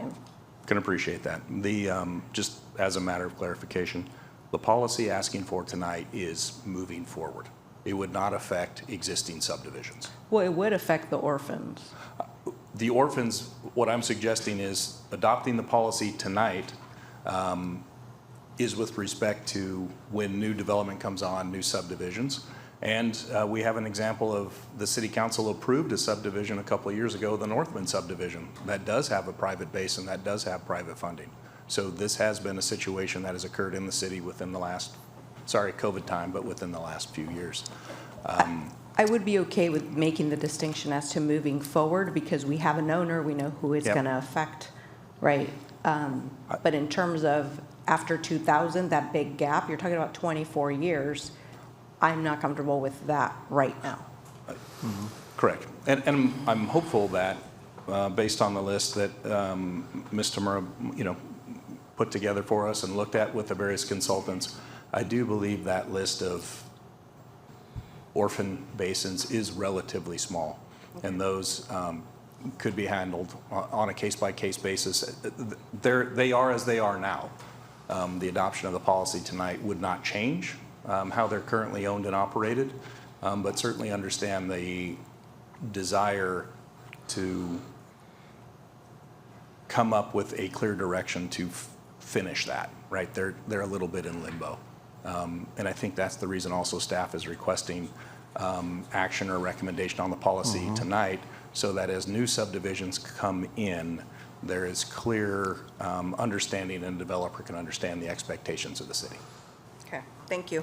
Mr. Cordero. Thank you, Madam Mayor. This is a bit disturbing in the sense that, and for good reason, the powers far above us are adding these regulations. So water is much more fragile than we thought it was 100 years ago. And yet it puts yet one more burden on the developers. And I'm disappointed at that, but I understand that something has to be done to protect our water source, to use your words tonight, into perpetuity. I mean, we want to be able to say we've got palatable water in 100 years. I mean, I won't be here to taste that, but we need to give some assurance to those that are going to come to follow. So it's just an observation that it's almost question in my mind as to why a developer would even want to go forward. There's just one block in front of them after another, after another, after another, and it makes it extremely difficult to make the decision, and it's a chance. So, thank you very much. Mr. Escobedo. Thank you, Madam Mayor. And you make a good point, and actually it's also here in the recommendation. It's case by case, and then the orphan basins are part of that case by case. And we're, as it was mentioned, just moving forward. And then if we go back and start reviewing that, that's something that it's not going to be just done. Like, we're going to be looking really close to what might, as it was mentioned, be identified as a public benefit. So I think that, today we're not talking about that. We're just going to take all the old basins. We're just going to provide a direction to moving forward. This is part of our expectation and protecting at the end of the day, the taxpayers' money, and put the city aside from potential, particularly in the state of California, when water regulations are just changing all the time, and it's just giving us a lot of work. So I think that with this we can protect ourselves and and avoid potential challenges that as you mentioned before. And if there's no more comments, I would like to make the motion that we accept the recommendation. Do I have a second? I would like to make clear that I'm fine with the recommendation moving forward. However, anything between 2020, 24 now, I would need more information. So that's what I would second. You would need more information into For the interim. into the policy or for the orphan basins? Well, or- both. Into the policy between 2020, 24 and the orphan. Would that fall into the, Without what I affecting the understood is that future. would fall the case by case, like what's, Right. okay.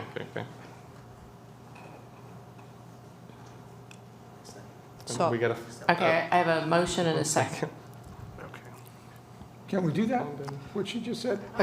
I think the clarification, I was going to suggest the clarification is to accept the policy on projects from this day forward. Yes.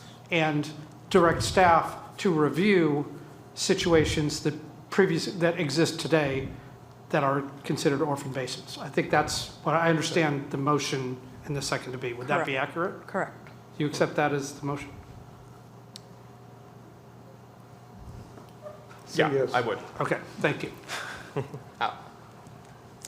Okay, I have a motion and a first. Any? Yeah, second. Second. And any further discussion? I would like to be first. Yeah. Any further discussion? Madam Clerk, can you please call the roll? Yes, Madam Mayor. Councilmember Aguilar Hernandez. Aye. Councilmember Escobedo. Aye. Councilmember Cordero. Aye. Mayor Patino. No. Thank you.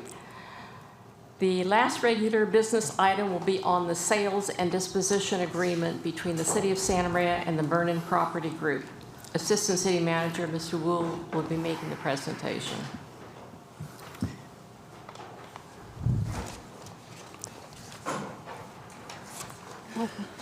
Good evening again, Madam Mayor, members of the council. This item is regarding the sales and disposition agreement between the City of Santa Maria and the Vernon Group for downtown revitalization. We've heard some prior presentations regarding downtown revitalization, but I'll briefly go back and provide a timeline and a background. So back in 2008, the city adopted a downtown specific plan. 2015, the plan was revised again. In 2019, the city adopted a downtown streetscape plan.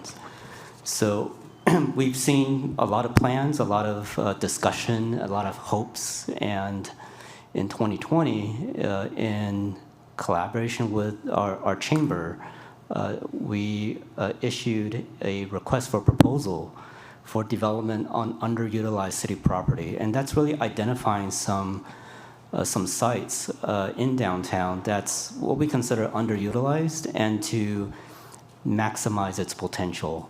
And so we received several proposals. In January 2021, the Vernon Property Group was selected based on their proposed vision and design and team qualifications. The vision for downtown includes a pedestrian-friendly environment, one that includes a mix of uses, and their proposal included those components.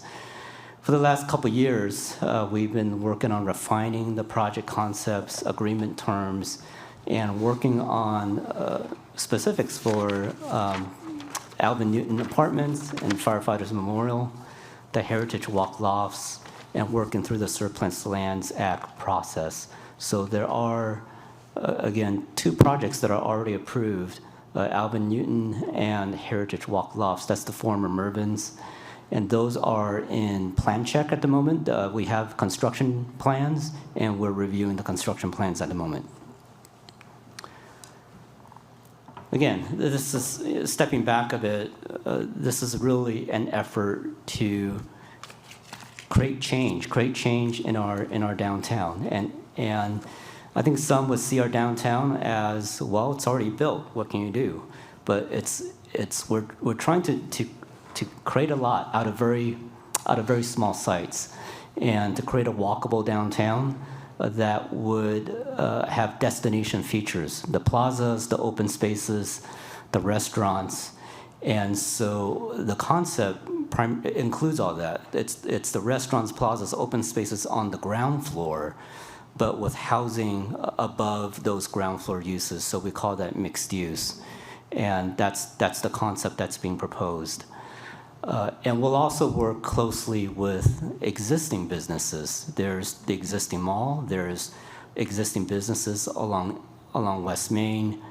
Certainly work with them to help each business individually through outreach to minimize the impacts of construction, but to also be considerate of when the newer projects get built, monitor and track their progress. And hopefully, we hope that everyone would be buoyed up with the efforts that because of more foot traffic, more visitors, that existing businesses and future businesses would all benefit from that there'll be increased sales tax revenue, increased TOT. All of the economic benefits that we're talking about in some ways are difficult to predict and measure because the impacts and the ramifications are really broad and could be anything beyond our expectations. I'm going to show some images. This is Main and Broadway, and again, it's taking underutilized parking lot, in particular, the one where we have Farmers Market, and that will be the future plaza. That's the future gathering space. The housing and the commercial, they work together. It's the additional foot traffic. It's the users that will patronize these future businesses. But again, it's also the destination features, the places where people would want to be on a Friday night or on a weekend that would help our downtown be a desirable place to visit. A little bit more specifics on each of the lots. Lot 1, that's the existing parking lot between Broadway and what will be Heritage Walk Lofts, up to 375 housing units, including condos and or hotel rooms. We don't have the exact specifics, but those are the components of Lot 1. Excuse me, Mr. Wu. Yes. Can you put the map up while you're talking about that? Yep. Because I think it's easier for people to see. Thank you. Yep. Thank you. So Lot 1, that's the kind of the rectangular part just north of the former Mervyn's, and you can see the plaza areas. That's kind of where Maya's restaurant's at. So where those businesses are at, it'll be surrounded by new plaza spaces. That also connects with Heritage Walk, the existing Heritage Walk. So you kind of have an east-west Paseo, but also a north-south plaza and gathering area. And another unique feature about Lot 1 is where the bridge extends over Broadway. There will be some elevated plaza spaces and some steps from kind of a higher elevation to a lower elevation that will create some visual interest. And for people to gather, these are steps where people can sit on, have a sandwich. So there's these multiple design features of the spaces that would make it interesting, that would make it inviting. And so that's all the spaces in between the buildings for Lot 1, the existing businesses on West Main, the former Mervyn's, and the Raffoni building to the west. So most of the features are with this parcel. Lot 2 is the location of where Perlman Park is at. This is the affordable housing component of the overall project. Surplus Lands Act requires that a minimum 25% of the housing unit be income restricted affordable. And I know Vernon Construction Group is working with an affordable housing partner to create these affordable units. Right now, I believe the count is about 150 affordable apartments, 150 to 160 in that range. So that's lot 2. Lot 3, we've discussed lot 3. This is Alvin Newton Apartments and the Firefighters Memorial, 6-story building, ground floor commercial, a plaza and a memorial carved out for the firefighters and Alvin Newton. And this is one that's a little bit, that likely be the first. So the first 2 projects that will be built, the Heritage Walk Lofts, which is the former Mervyn's, that'll likely be first because it's further along in plan check. Alvin Newton to soon follow after that, and I believe Pearlman will be right next to, right behind Alvin Newton, and then lot 1. But really, after speaking with the Vernon team these last couple weeks, they really want to do all of it. They want to do all of it as soon as possible.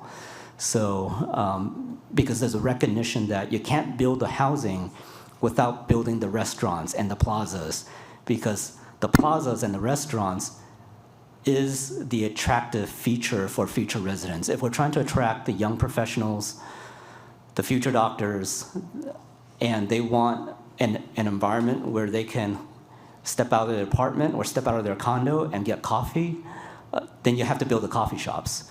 So the desire of the Vernon Group is to build everything as soon as possible. Now, construction does take time, and so I'll go over the timing in a little bit, where there is a little bit of phasing and timing to the schedule of how this would all be built. Recognize that this is a significant project for downtown, and also significant investments on the part of our investors. So I went through each lot. Lot 4 is the parking lot adjacent to the city's Raffoni building, where community development engineering is at. That's a future option. So that's if lots 1, 2, 3 go well, then there's an option for lot 4. These are just other images. This kind of a bird's eye view. This is higher density. This is higher density, but it's higher density with all the fun stuff on the ground, the plazas, the open spaces, the trees, the landscaping, the hardscapes. But they work in sync with each other, the housing with the commercial, with the plazas and the open spaces. This is, again, from another angle. This mostly highlights also the podium parking. So there is some parking that will be built with the projects. There's reliance on the parking structure off of Main Street, but there'll also be on-site parking. So for several of the projects, there's ground floor commercial, but behind the ground floor commercial, there is podium parking, so ground level parking, and then housing units on top of that. So even though the sites are small, it's trying to fit everything, parking, amenities, commercial, on what's a small project site. More images. So this is an image of Heritage Walk, or a refurbished Heritage Walk with an image of a mixed-use building adjacent to it. Again, Chang, yes. sorry to interrupt. Can you go back to that one? Where in the map is that projected to? So this image, it's as if you're standing on Broadway and you're looking to the west, looking westward down Heritage Walk. Okay. So right behind Boot Barn? Yeah. Okay. Yeah. Thank you. So this is the feature I was talking about earlier, where the bridge over Broadway, it's almost like an extension of that bridge further to the west. And so there's an elevated plaza, and then at some point there's steps down. I think that's an interesting feature of this gathering space, and that's part of Lot 1.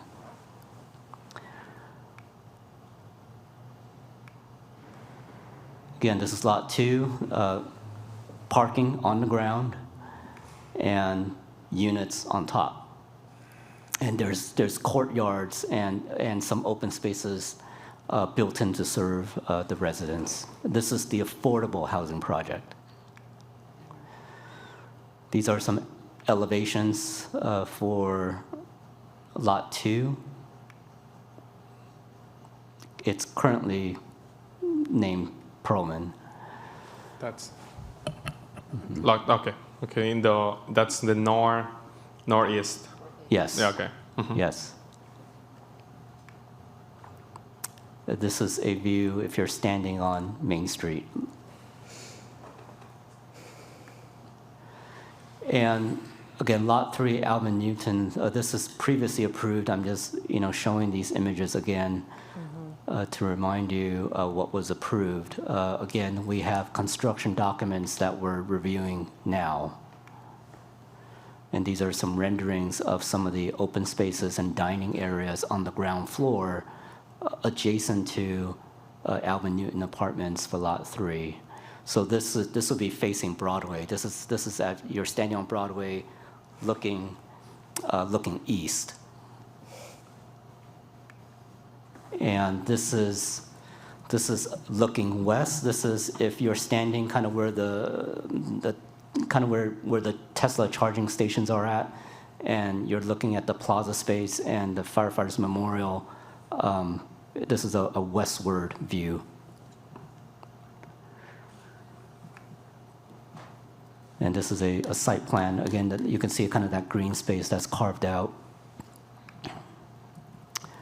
And this is not a part of the overall agreement with the city, but be aware that Vernon Group has acquired other properties, such as Boot Barn. And there are some concepts and plans that are being considered for other properties along in this area that's not necessarily part of the city properties. John, because that's supposed to be the Lot 6 is supposed to be the low-income housing. Is that right? It's Lot 2. Oh, it's Lot 2. Lot 2 is the affordable housing, yeah.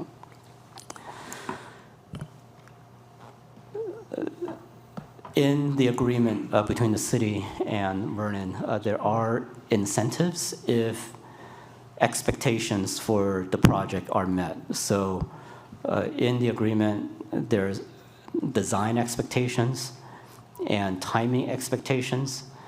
If the design expectations and timing expectations are met, these properties are offered at a discounted price of $120,000 for each lot.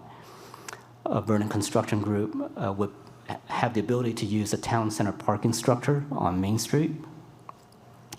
And there are some items pertaining parking that still needs additional negotiation and discussion. And the Vernon Group is obligated to participate in those conversations, because as we consider future parking and the parking garages and new users for Town Center, the users of Town Center, including the mall, Vernon, the offices on Miller and Cook, the developer for Cook Street Apartments. You may remember we had another project for Cook Street. They're all going to have to work together and participate in an arrangement for future parking. So that's coming in the future, but there's an obligation for the Vernon Group to engage in those discussions. There are fee incentives, and there's a 50% discount on planning and building fees and growth mitigation fees for certain categories as listed here. A rough estimate of all of these fees is approximately $2 million. Note that the downtown specific plan does allow for the provision of incentives, in particular as tied to goals and objectives of the specific plan.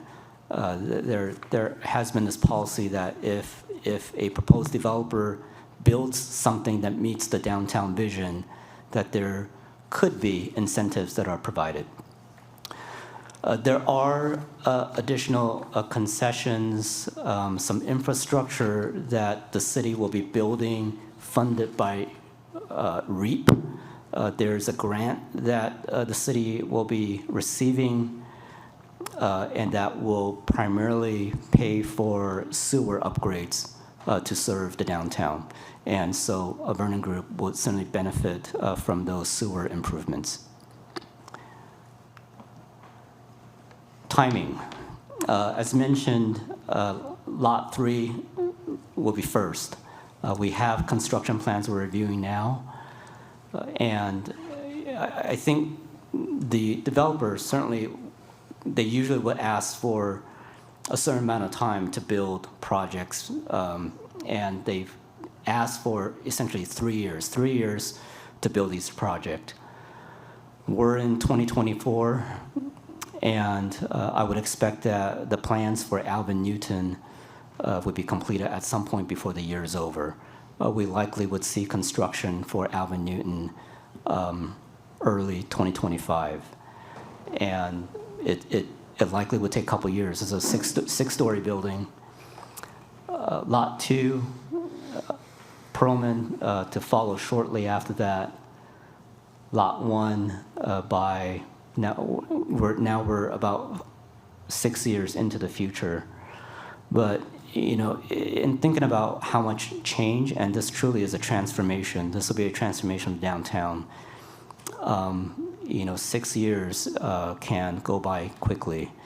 I think of my time working on this initially, you know, the initial conversations with the chamber, you know, that's already kind of 4 or 5 years. And so the next 4 or 5 years to see a lot of construction activity, I think it's exciting. And when we think about a timing of a 6-year time frame, that's actually a significant development within a short amount of time.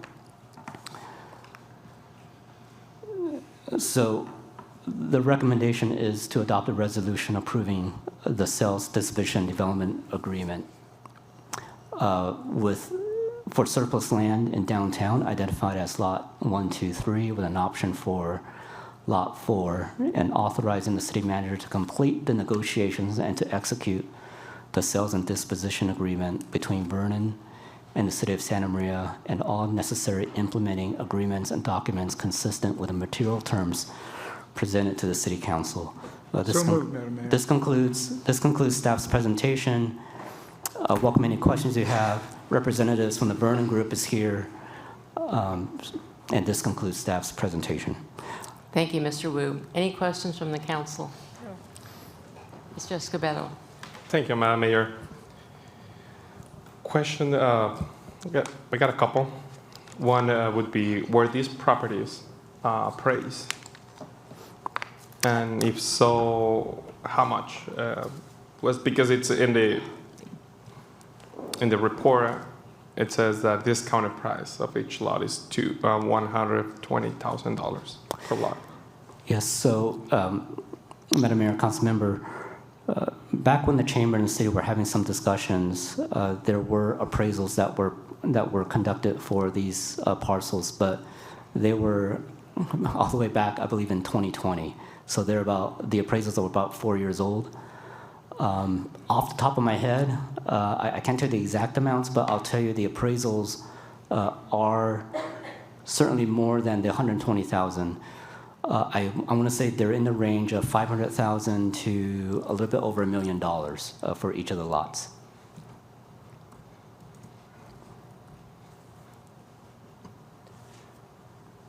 So that would be, you know, if we add how many, we're talking about 1, 2, 3, 4 lots for today.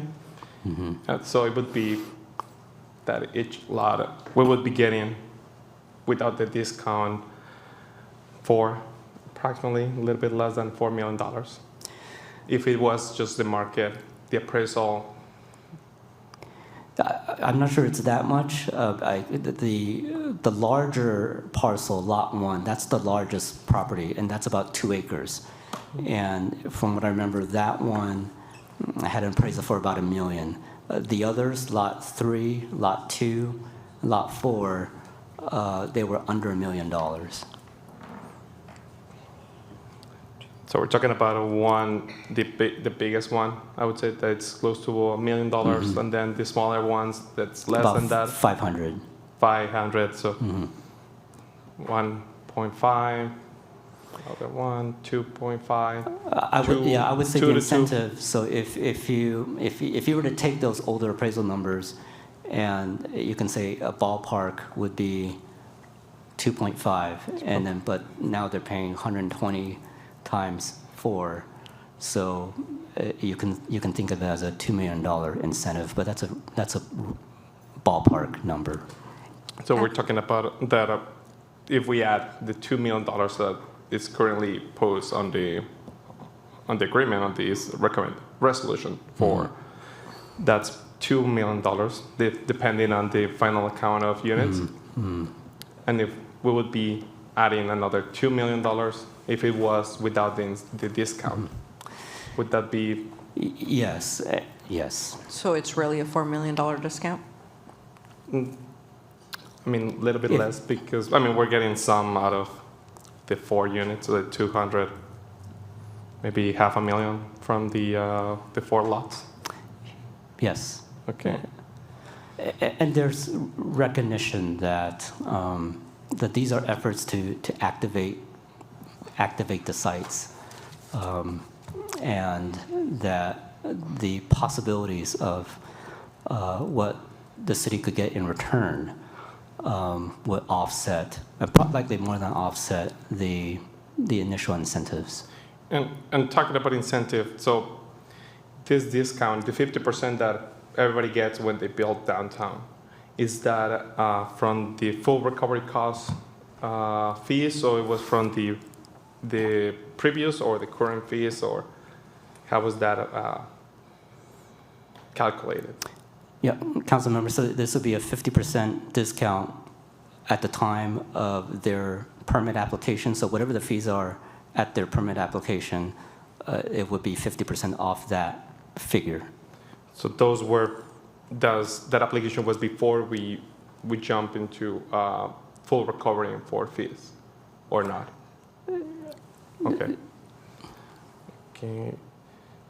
So, and this might be I usually ask this question and with developments is we're incentivizing development, private entity, and that incentive is taxpayers' money, basically. And somebody has to pay for the other half. Somebody has to pay for, this is city's land, it's residents' land. So what are they getting in exchange on this deal?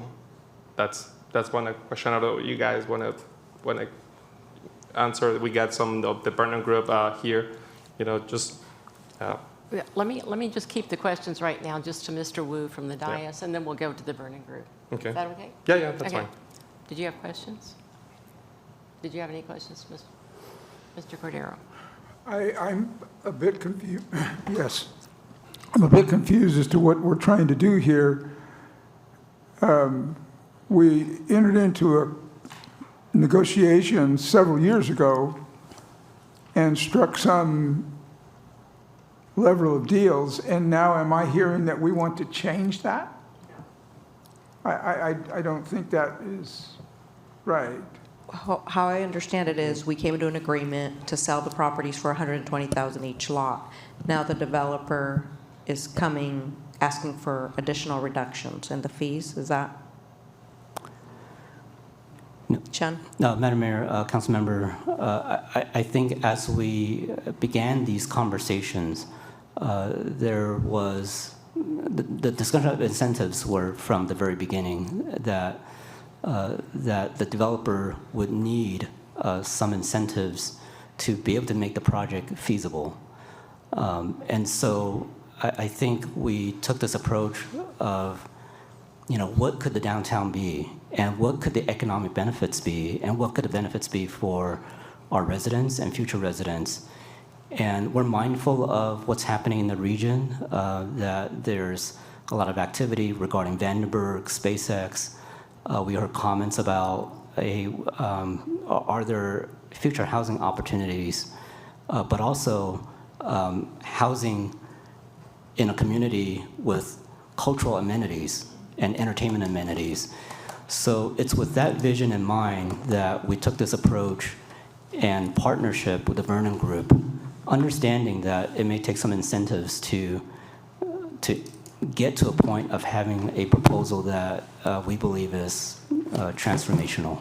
Right, but my question is, the proposal is that we approve the sales and disposition agreement. So you guys already agreed to this? This was already negotiated? That's what I'm understanding?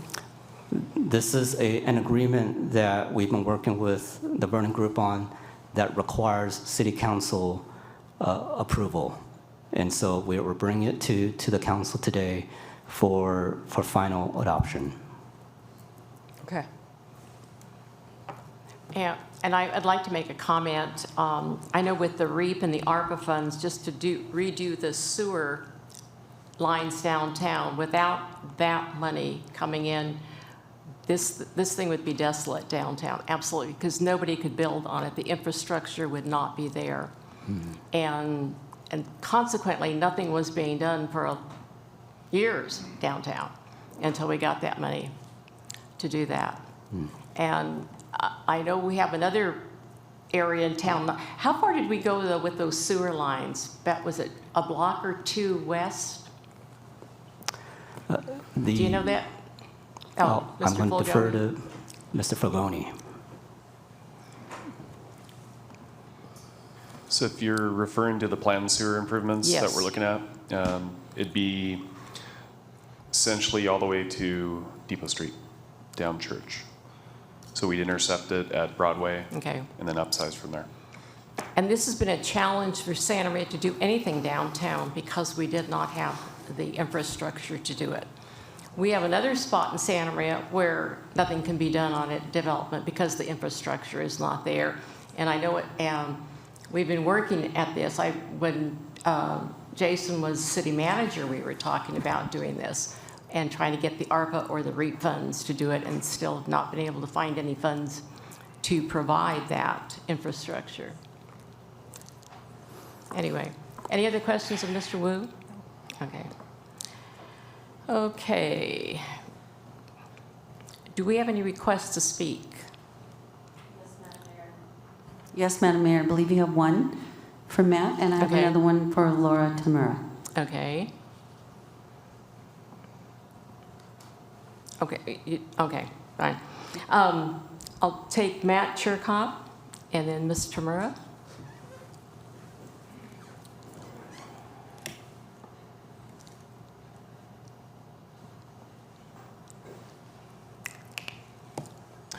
Hello, council, city staff. I'm speaking on behalf of the stakeholders group as well as the firefighters union on this item. I went through the agreement, and there is very little that mentions the firefighter memorial at Lot 3.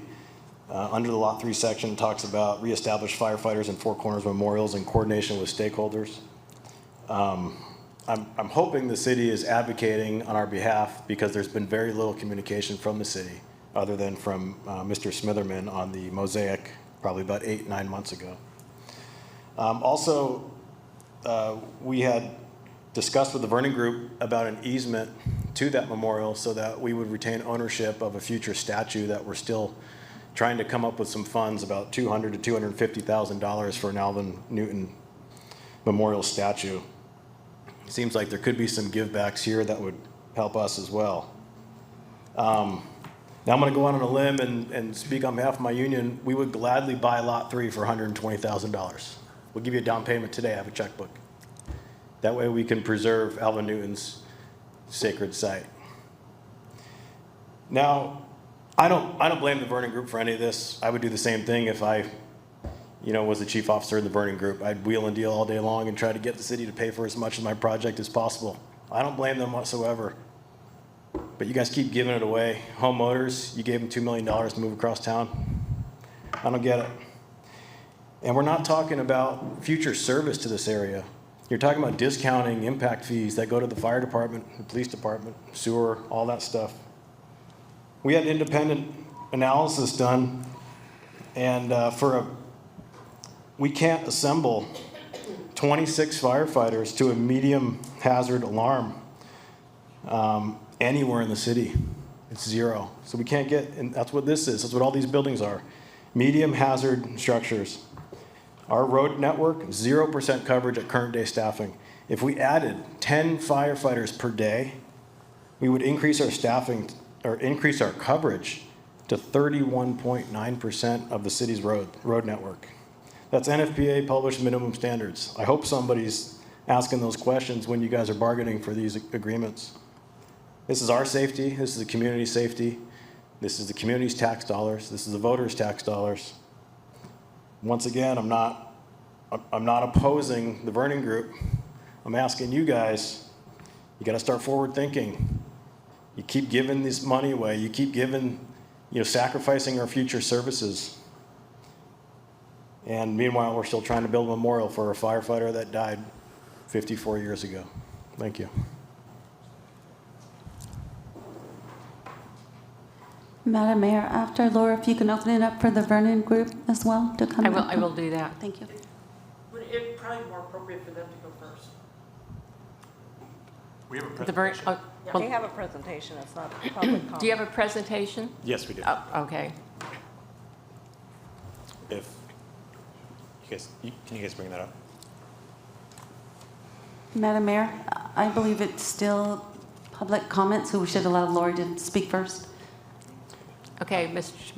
Murray? I'm part of the presentation. We were Oh, gonna you're have part of the presentation? Okay. So are you waiving public comment? She Okay. said yes. Okay, fine. Go ahead with the presentation then.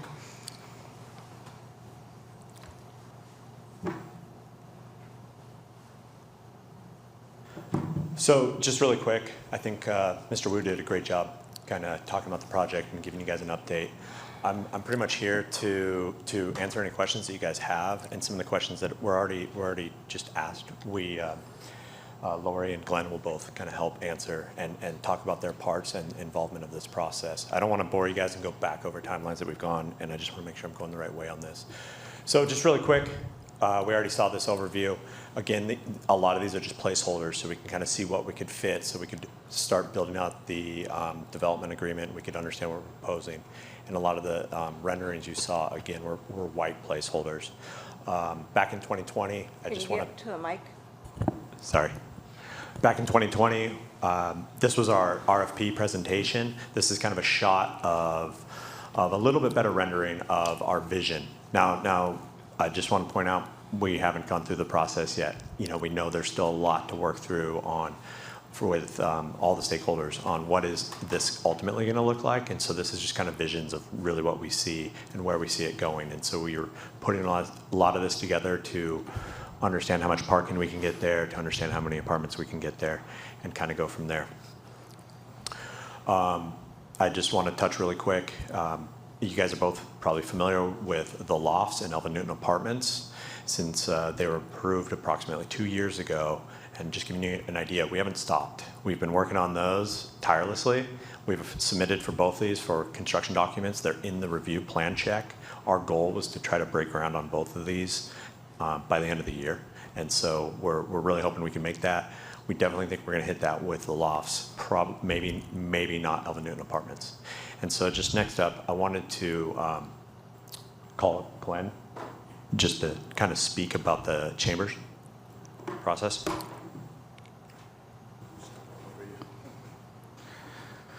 Good evening, Madam Mayor, members of the Council, Glenn Morris. I want to touch on two pieces. Mr. Wu touched a little bit on the timeline, but I specifically want to talk about what we did in 2019.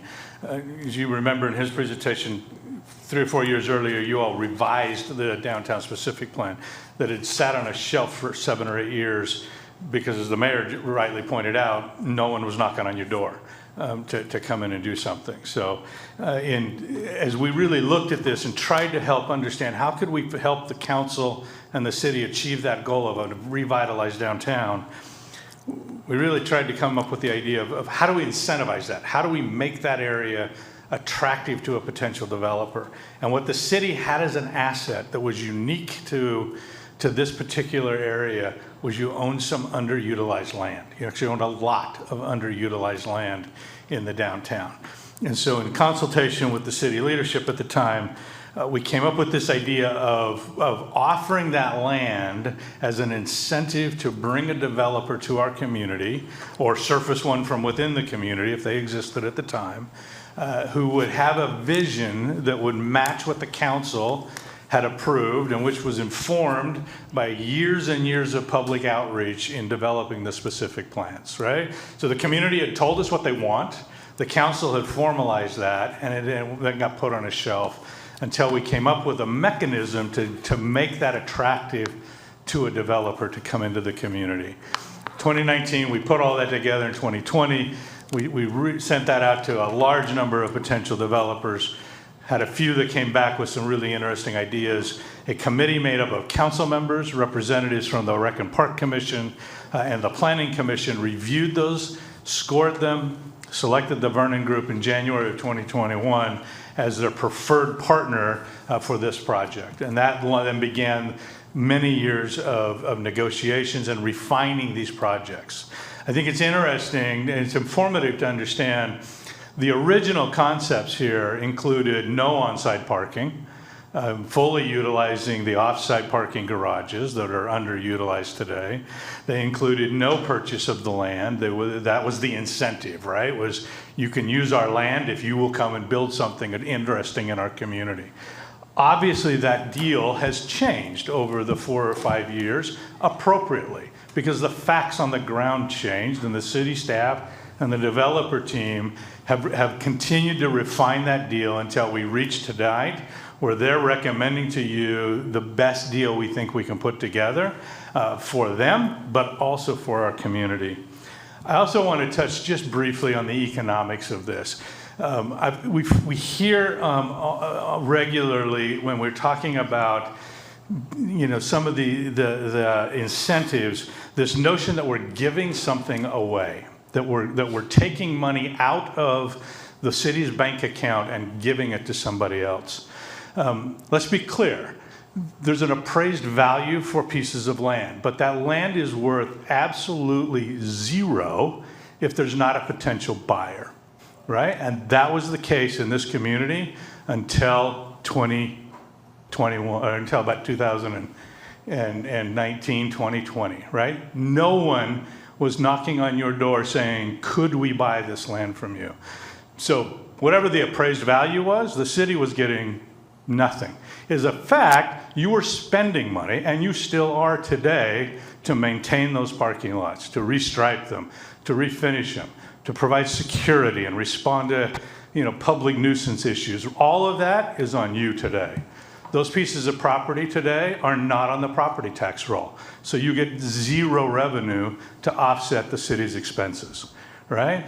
Moving them to a private developer, even at a less than paper value, takes them off your expense side of your ledger and creates income for the city, not just in a one-time fee basis, but in ongoing, in perpetuity, there's the word we used again tonight, Mike, right? Basis, right? Sales tax generation, property tax generation. If they get the hotel rooms, you'll have more TOT generation, right?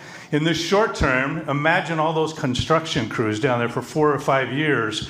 Maya's going to be a really popular place for lunch, right? They're going to spend money in our community in the short term.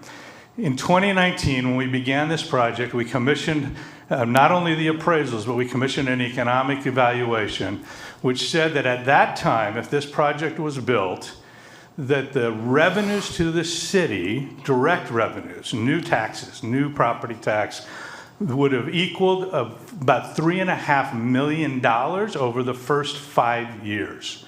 So had we built it that day, in the 5 years that we've been talking about it, the city would have received $3.5 million before you collected a single dollar of fee income, right? That was just tax revenue, ongoing, that will continue to be there forever, right? So I think it's important that we're careful with our words, that we're not giving away something, we're getting something, right? What do we get as a community? We get an improved downtown, a place where our residents want to spend time, where our youth will have activities that they can participate in, where families can gather and participate in cultural activities.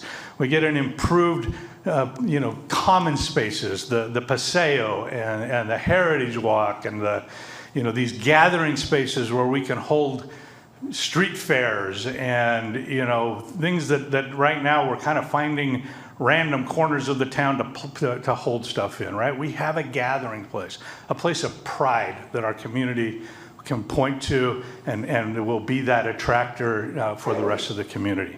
In my mind, we're getting a bargain out of this deal. We're going to create housing across the price point spectrum. We're going to create amenities that all of our community will benefit from. The city will receive net positive income streams going forward, and our friends and neighbors will have a great place to live. So I'm just so thrilled after 5+ years of working with your team on this and keeping the developers coming back to the table to continue that conversation. I'm so thrilled to be here tonight to endorse the recommendation from your staff that we put this deal together. Let's move forward. Let's get that construction going. Let's deal with the dust and the noise and get all of that going so that our downtown becomes a place we're proud of as a community. Thank you, and I encourage you to vote yes tonight. Thank you.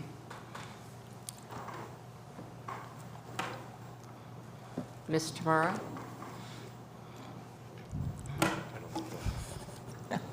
Thank you.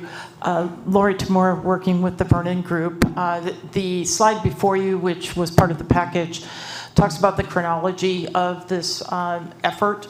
I go back to the original 2008 Downtown Specific Plan.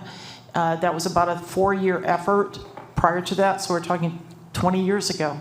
This vision was beginning to be formed. There was a planning director named Kirk Lindsay that was very instrumental in that process. The next thing that happened was the recession. So we're now talking at least 5 years after the Downtown Specific Plan was adopted that there was no activity of development throughout most of this region. The new planning director that came in, Larry Apple, wanted to reopen the specific plan and add more updated information, and the city worked through that. There was a lot of different community involvement, surveying all of the existing development in that area, the existing businesses, the Hispanic community, Main Street. It was a big effort, and the point being infill development. The incentive was reducing fees and providing parking in the area through the downtown parking structure, and encouraging housing to balance the existing brick and mortars that were existing in that area. This was a policy that was adopted in the Downtown Specific Plan, and something that staff has brought forward to you in implementing that particular document. As Mr. Morris indicated, this is a win-win for the city. I think what we're very fortunate is that we have a company that's already proving itself. I hope that all of you have gone down to the Elements property and the Collective and all of the commercial development that's happening there in symbiotic relationship with high-density housing. And it's pretty exciting, especially on Thursday nights. Mirroring the Friday nights in the mall, they have now incorporated that down on the south end of town. And so you have a proven company here that wants to invest in the city, wants to invest in the downtown, and has made an effort to hang in there with the city staff to negotiate an agreement that I think is a benefit to the whole community. So please endorse this. It's almost like your city council can say, we accomplished the vision that started 20 years ago. So endorse this agreement tonight. Thank you. Thank you, Mr. Morrow. Madam Mayor? Yes. I have some via Zoom. Okay. Well, okay, not yet. I'm going to finish with them. Oh, I'm sorry. Okay. So I just wanted to bring up a couple things. A couple meetings ago, when we were talking about the development agreement for just Lot 3, we got one no vote from Councilmember Escobedo. And I believe, I don't want to say exactly why he had that no vote, but one of the things that he mentioned was the ability to have home ownership, generational wealth. And so one of the things that we have worked into the development agreement is the ability to create and do condos in our Lot 1, like we said we were looking at doing in the future. And so we have added that option into, we're looking at exploring that. Another comment that came up is kind of what are we giving back to the city? And so Lori brought up our Elements project. In just a rough estimate, about 90% of our subcontractors and contractors are local. And so we're looking at bringing in over, when I did the numbers back for 2019 numbers, $250 million of investment to Santa Maria. And so we're talking about a discount that is very minimal to really help us get over the starting point hurdles that we need to show our investors in order to get this project going forward. So that's something that we're bringing forward. And so I just wanted to bring those points up. I'm here for, if you guys have any other questions, I'm happy to answer. Any questions of the Vernon Group? Yes, I do. Ms. Aguilar Hernandez? We can calculate the amount of discount that we're giving, and all I heard was net positive income streams. This is all conceptual. What are the numbers that the city is going to get back? That's my first question. Second question is, when you house that many people downtown, you also create additional needs for public safety, an additional firehouse, additional police departments. How will we know that we're going to have enough money to staff this area for the new residents that will likely come from other cities? So with the give of the city, you're actually also asking the residents to take on that burden. So what does the Vernon Group have, say to that, to those two things? Those are impact fees that are built into the development agreement that were part of the incentive package that was presented to make this a feasible project. I don't know if the city has any other things that they want to add to kind of the impact and how we're helping mitigate, other than additional revenue that we did calculate with the chamber.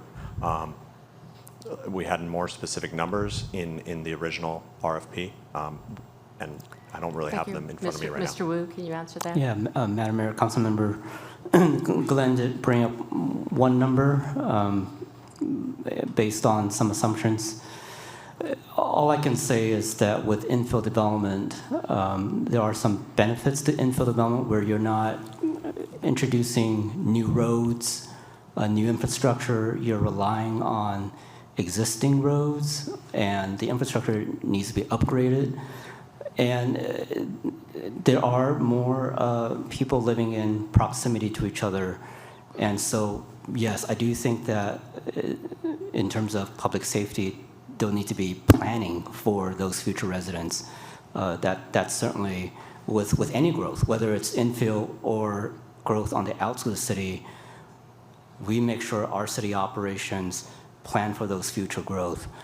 I do think what's unique for this project are the property tax and sales tax generated that likely will have ripple effects for beyond just these 4 parcels. When we think about Main and Broadway and creating a place that's all of a sudden more inviting, the additional foot traffic, the additional visitors, there'll be benefits. It's hard to measure today, but it'll be really interesting to measure as this progresses and as it's built out. Right, but you're telling me that right now, with all the discounts, we will have enough money to build another firehouse that we will need in that area for all those residents? Will we have enough to hire police officers to be, to help the people that need to be there? Because I don't want to be in a situation where we're giving, right, and we're not getting in return. That's my concern, because the city is not doing well financially. We just talked about that a few months ago. And so if we're hurting in that way, public safety is most important. And I want to know that this is something that is well thought out and that we are going to have the resources to have public safety covered in that area. That's a common question. Does development pay for itself? And we collect the fees to do so, but also it's again, the projected sales tax, the projected economic benefits, the jobs created that will, and I believe this project should easily cover the incentives provided. We don't have hard numbers, but the type of project that it is, this is a transformational project that's intended to bring economic vitality back to the center of the city. I understand that, but you're talking about future. We would need public safety from the beginning, right? So do we have the budget, because we're subsidizing at the beginning, to cover that? I want numbers. They said they had numbers. Glenn mentioned some numbers, but that is my main concern, is public safety downtown. Do we have the money to cover that? Because we're going to need additional police officers. I'm not going to go to the police department and say, sorry, the officers have to work double shifts because we need to cover this area, because we have more people moving in from Brandenburg because SpaceX is growing. That's my concern. Yes. So, Madam Mayor, Councilmember, this wasn't discussed in detail, but there has been conversation to establish a property and business improvement district.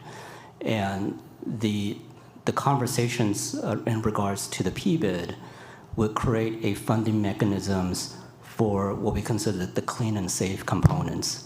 And so the property owners within this district would contribute to a fund that could hire additional security to clean, to provide maintenance to the areas.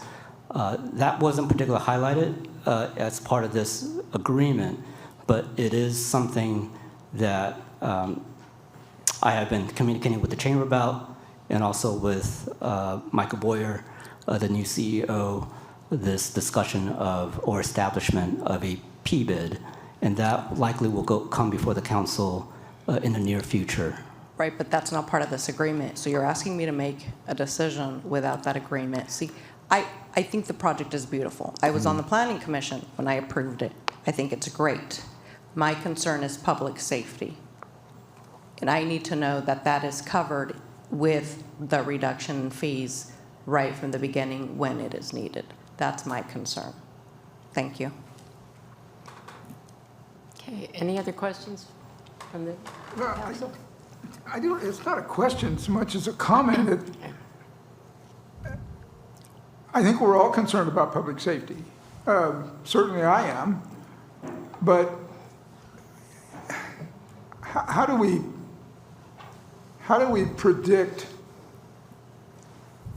the funds for the public safety it's going to take to address the needs that is going to cause when we don't know what they are? Well, I think the police department and the fire department can tell we don't us. have, I don't care what he says, we still doesn't know. We don't know what the end result's going to be. All we have is statistical data.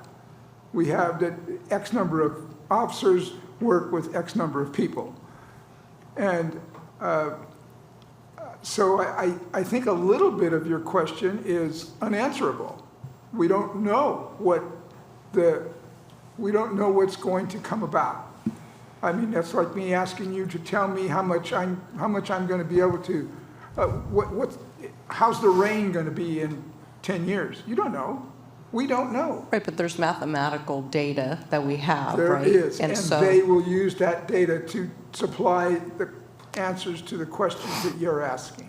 I think I could go to the chief of police and ask, given this many people, this big of a square, how many officers do I need? I think I can ask the chief of fire, given this data, how many officers or how many fire men or women am I going to need, right? That's what I'm asking. Yes, you can ask that question and you'll get an answer. Well, I haven't But you're asking for and I'm taking that your question is you're asking for what, if we're going to be able to pay for the public safety. Well, we don't know what that's going to be. Well, that's the question that Chun is trying to answer.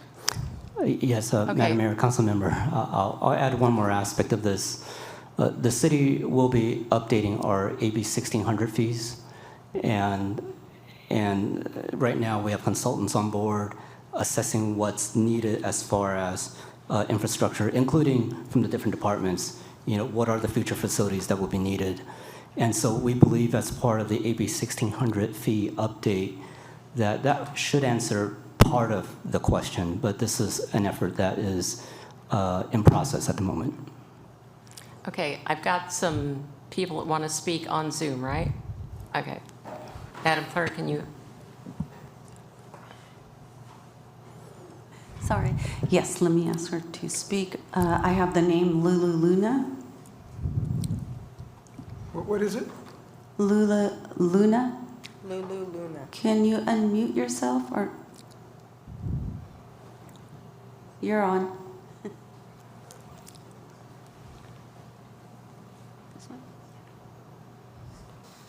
Everyone else.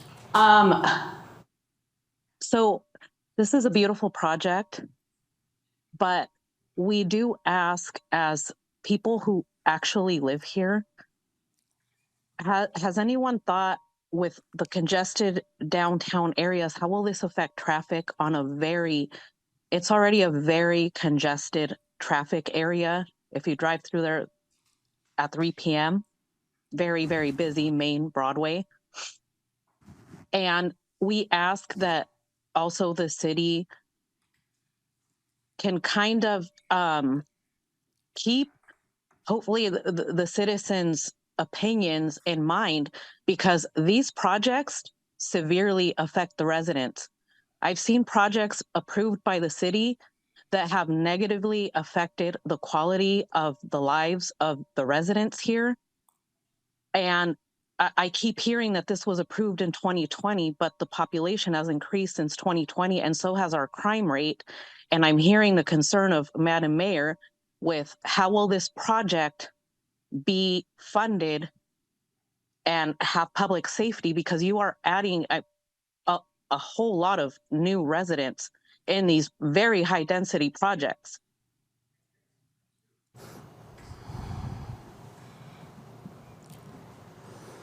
Thank you. Do we have any more, Madam Clerk? No, Madam Mayor. Okay. Did you have any more comments, Mr. Vernon? No, I was just trying to look at the fee schedule discount. Okay. But I wasn't able to find them. Okay, I bring this back to the council.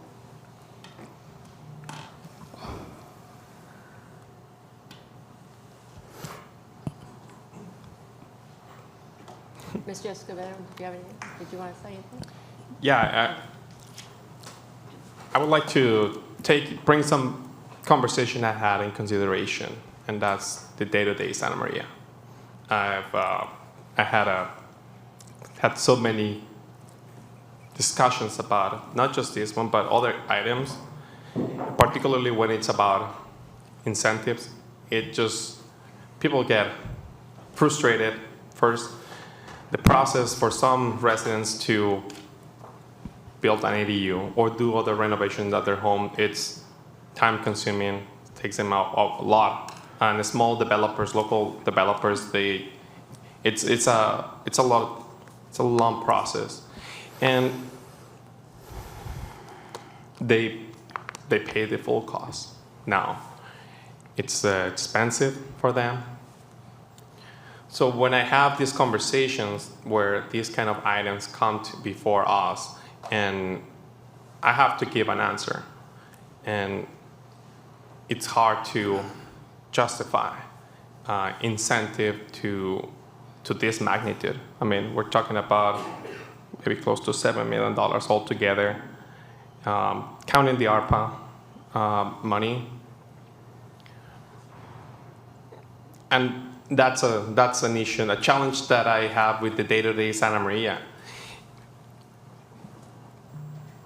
they talk about fairness. People say, Carlos, that's not fair that we cannot build. And, it's different. It's a different dimension. We're talking about a multi-million-dollar development for maybe $100,000 project. But people, they see it from their own budget perspective. And that's the people I serve at the end of the day. And there's the minimum amount of affordable units. I mean, by the way, you mentioned the possibility of selling some units. I don't see that in the agreement. I mean, this is about making a huge decision that is selling property that will stay gone forever. So this is, as I mentioned at the beginning, is Santa Maria's property. And development, it doesn't pay by itself. And it was mentioned in the process of bringing more people, there's more call for emergency, there's more need for students, for schools, ambulance services, and so on and so forth. The streets are going to be used more. I mean, we're talking about more than 1,000 apartments. If you multiply that by 5, at least, I mean, that would be sometimes more people living in one apartment. That's 5,000 people coming downtown. And I heard the concern that was mentioned during the public comment. I just don't think that at this point, with our budget deficit, it's might be the right time to use money that we don't have. And it's we got $10 million deficit, and I think it's not the right project, and the price is it's also not the right one. And that's where I got trouble supporting an incentive for development. And I get it. I'm not against development. I think that your goal is to make money, and I respect that. All the businesses have the right. We're in America. It's where we look forward to earn the dime. You got investors, so you gotta give some revenue, and I understand that part. But on my side, as a representative, I got 110,000 people that are my bosses, and I will need to, if I say yes to this, I will need to go back to them and have this conversation of why we're investing taxpayers' money or waiving fees. Meantime, they're barely making ends meet. So that's one of my that's one of the reasons why I consider that maybe back then, when it was mentioned that the benefit would have been perfect, that time of the 4 years ago could have been, as it was mentioned, but uncertainty.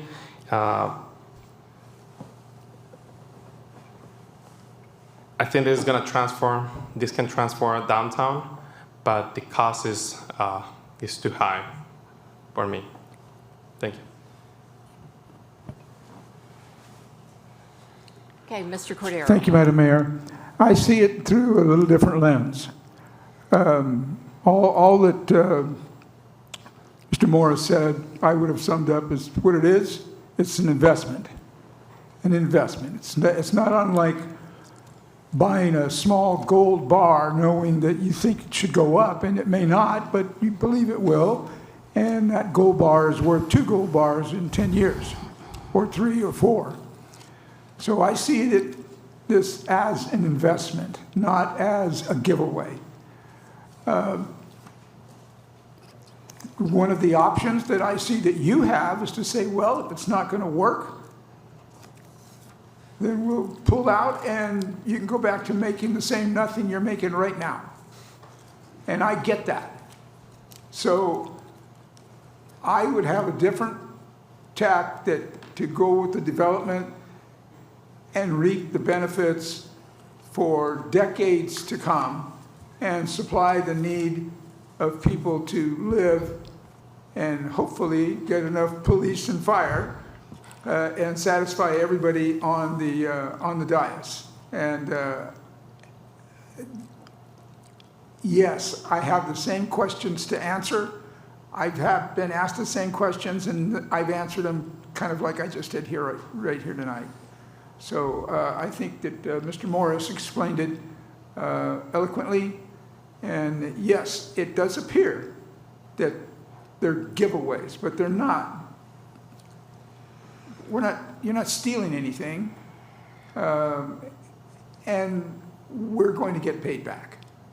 I don't believe that's anywhere near disputable. And I thank you very much, and I thank Chun and his crew for finally getting this through. We've been working on this for years, and I look to see the Richards Ranch come up here in the not-too-distant future and do the same thing so that we can move forward and start the development that we need to have here in Santa Maria to accommodate the people that want to move here. So thank you very much. As I stated, I think it's a good project, and it is an investment. But just like anything, when you open up a business, you don't make money for the first 3 years. Who is going to supplement the needs of that area for those 3 years? Is it going to be the city, and do we have the money to do that given the budget that we are dealing with? That is my concern. Well, I'll put in my 2 cents, but if you don't make the investment, you're never going to get a return on the investment. So we can just let the downtown stay fallow and do nothing with it. And I think we have this opportunity to do this now. We need housing desperately in the city of Santa Maria. And this is going to provide a lot of the housing that we need. So I just think it's really important. This has been on the books for a long time. The incentives were put into the downtown specific plan years ago because there was nothing being done downtown. It was just empty. And so if we expect a private partnership to put in money, and they've already put in a lot of money, and then we don't do anything in that investment, and at some point, are we going to do something? And I had people say, well, maybe you don't even need a downtown. But the people who have lived here a long time and who have invested in this community for a long time want a downtown. We all want a downtown. I agree. Like I said, it is an investment. But in order for me to get me to the point where I can make that decision for the residents of the city as a representative, I need to be able to say, this is the calculation, this is the burden we're taking on, this is the burden to the police department, this is the burden to the fire department, this is the burden to the library. All those people who will move here to live here will create a burden for some time. And what is that burden and that cost to the city? And how long will it take us to see a rate of return? Right? That is my still big question mark because I don't have the numbers. It's a very specific. And you don't. When you're making an investment, you don't. But you have to start off and make the investment, and if you're going to have a partnership. And if you don't want to have a partnership, and the city can't do it alone. We know that. We cannot do it alone. So either we make an investment or not, but the people in the city of Santa Maria, and it's not like we're just talking about right now. This has been going on for years that people have talked about this. This has been going on for years. This is what people wanted downtown. This is not what I wanted or anyone sitting here at the dais. These are people in our community have wanted this for a long time. They wanted housing, they wanted it walkable, they wanted the amenities downtown. And we just we're here just to say, okay, we've got a partner to put this together. The city will get involved in this. And this was a lot of community for years, going back probably 20 years of people talking and putting this together. So, right. But I think, people should have said this a long time to this group that wanted to invest in this, because we've had people that have come in and bought places downtown, but they're waiting for the move before they're going to even improve it. So it can just lay fallow, I guess. Mr. Cordero. I want to say one more thing. I think that the statistical data, some of which you're driving for, and which is a good move for you to bring that up. Let me just say that, let's just say they come up with a number of 10 police officers and 5 fire personnel addressing your concerns. You could come up with a figure for that in a relatively short space of time. Correct. Okay, now that figure is not going to take place at construction date. That's going to be incremental at best. So it's not going to graduate into the need for 10 police officers and 5 firefighters on Tuesday. It's something that's going to happen over time. And we, the city structure, will have to grow into that some, and the ongoing paying revenues that are coming in will certainly be a part of that. And the chief does every year. He has to turn in I need this many police officers in order to patrol the streets safely. And that's not going to change for him, other than the numbers. But in the past, we've had money to do that. We don't have the money to do that right now. So would it be possible to make a suggestion? Yes. Yes. We've been operating, moving forward with sort of the rules of the game that were outlined in the specific plan, making these assumptions that incentives were in fact feasible. We still want to maintain a good working relationship with the city and continue to move forward. Maybe we can propose that we move forward with an approval tonight with a condition that we work with staff moving forward in the next couple of weeks or months to demonstrate that there will be adequate numbers that can, demonstrate public, fire and police and safety. So that way we can continue to move forward, and not just, throw away the millions of dollars we've put in and turn our back on the project. So perhaps we can move forward with that condition. And so what happens if the condition isn't met, right? Because the money, let's say it isn't there based on the calculations, we don't have it. Then are you saying you're going to increase to 60%, 70%? What's the commitment? Go ahead. If that fees, so we have specific line items for our fees, and let's say that fee falls short on, for police, then we'll pay that 100%. There's nothing in the agreement that says that. That's what I'm asking for. If you guys can come, and we're talking about legal language, so I look to the city attorney. Mr. Watson? If that's the intended condition, it's better to have those facts in front of you prior to the approval of the agreement. My struggle would be I can't craft a condition that would otherwise be potentially valid based on your subjective determination of what's the appropriate number. So I value and understand the position that the Vernon Group is having, but I can't craft for you a oral condition that would satisfy a subjective determination of what's the appropriate number. It would be more appropriate to have numbers developed, bring the document back with numbers so that you can then give a thumbs up or thumbs down based on that additional information. Because you're asking for information, they're asking for a legal commitment. Correct. And I would struggle to adequately craft such an item in an oral motion to go with this very complex document. But don't you guys have the numbers? Don't you guys have the numbers?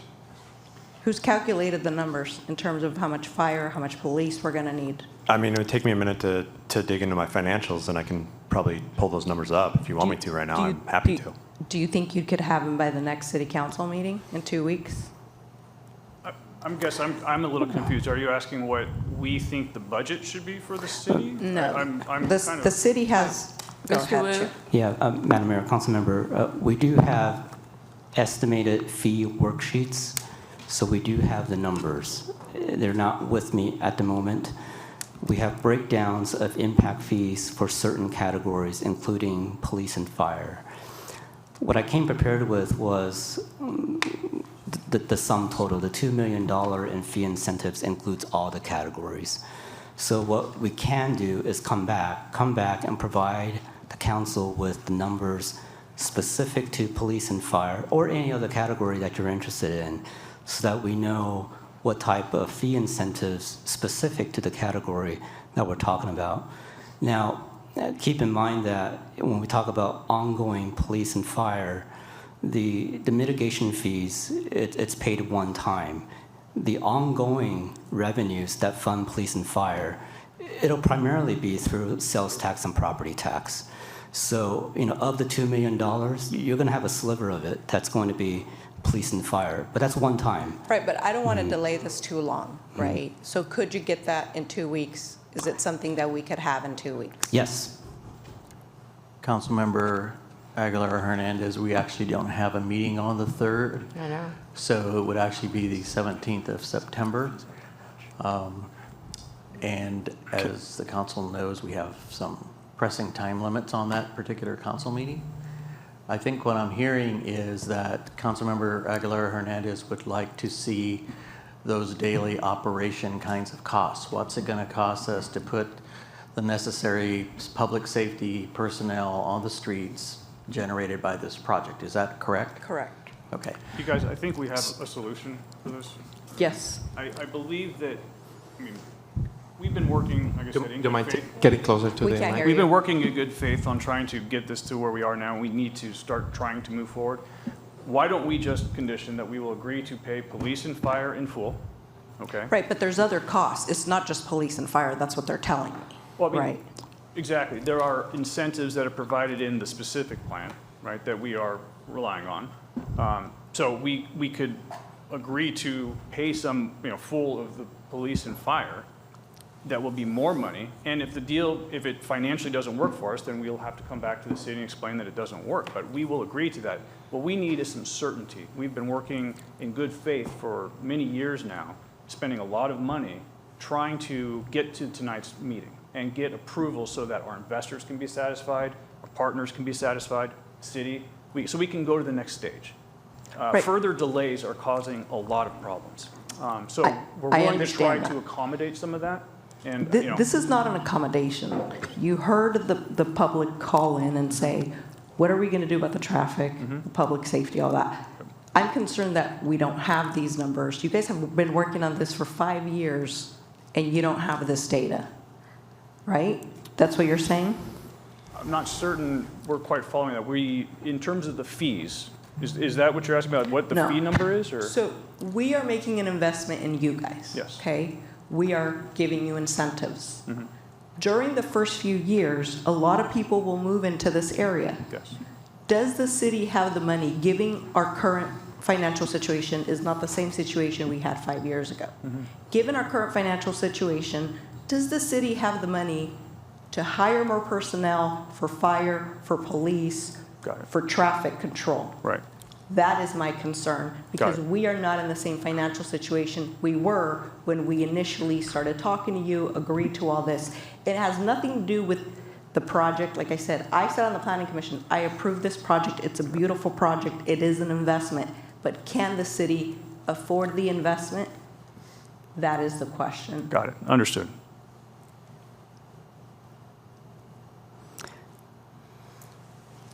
Okay, Mr. Wu? Yes, Madam Mayor, council members, I would recommend we come back with that information at the next council meeting so that we can provide you, so that we can answer that question. Okay. Okay. Thank you. Thank you. Madam Mayor? Ms. Jessica Bennett? Yeah. And what we're hearing, it's, you guys going to come back with how much of a fee and how much would it cost to maintenance to give services to the people that potentially will be moving there? Okay. Correct. Are there any other questions that you want answered at this time? Okay. That's the only question. Thank you, Mayor. Thank Council you. members. Okay, thank you. Then, So just to be Yeah. clear, there should be a motion to continue this to the next item. I move that we continue this To the next- item to the next council meeting. Thank you. Do I have a second? I have a motion and a second to continue this to the next council meeting. Madam Clerk, can you call the roll? Yes, Madam Mayor. Councilmember Aguilera Hernandez. Aye. Councilmember Escobedo. Aye. Councilmember Cordero. No. Mayor Patino. Aye. The next on the agenda is a report by Interim City Manager, Mr. Posada. Thank you, Mayor, members of the City Council. Just quickly to recap what's coming up on the agenda in September. As I mentioned, the September 3rd meeting will be canceled. At September 17th, you'll have a closed session dealing with city manager recruitment, labor. You'll also have a number of consent items, and you'll have 2 business items, including this item coming back to you. The items are the budget follow-up. We'll be trying to give you a report of the discussions that staff and the plan that staff has developed to start tackling the budget issue. And then you'll also be bringing back annual appointments. I did want to take a minute to comment on some of the public comment that was made earlier regarding why the city hasn't been responding to fire union on the issues. And we were notified by the Public Employees Relation Board that an unfair practice charge was filed with them from the Local 2020. So on the advice of council, we have refrained from making any engagement with 2020 since that charge was filed. And we're waiting for resolution on that before we can move forward. So I wanted to make that clear. Thank you. I also want Thank to you, Mr. do Posada. a housekeeping item. Madam Clerk, I understood what your clarification was on the consent calendar. So I wanted to clarify that my motion was to approve the consent calendar with Councilmember Escobedo abstaining on approval of the minutes, item 12A2, because he was not at the meeting. Does that clarify? Yes, Okay, Councilmember. thank you. Okay, before we start the oral reports, and I've spoken to Mr. Posada about this some time ago, we had a terrible 2 fatalities recently, and it seems like every time I'm out there, and I'm out driving every day, I will see probably 3 or 4 people running the red lights. Today I was on Hidden Pines Drive, and there was a school bus in front of me, and the school bus stopped, and the lights were flashing, and a white pickup passed me and passed the school bus. And then I'm coming down Main Street, another pickup, white pickup, in front of me, saw the light orange, yellow, and just sped up and ran through the red light. So the cameras that we had at one time, I think were great. I don't know what's new in technology today, but I would certainly like to ask our police chief and see what kind of tools we can use. And perhaps we need to even go to our assembly person, our state senator, because it's terrible. These things should not be happening. And we can't legislate good sense. But anyway, Chief Schneider? I'm still trying to get the base and information out of my head, so let me... Me too. Yeah, a little much.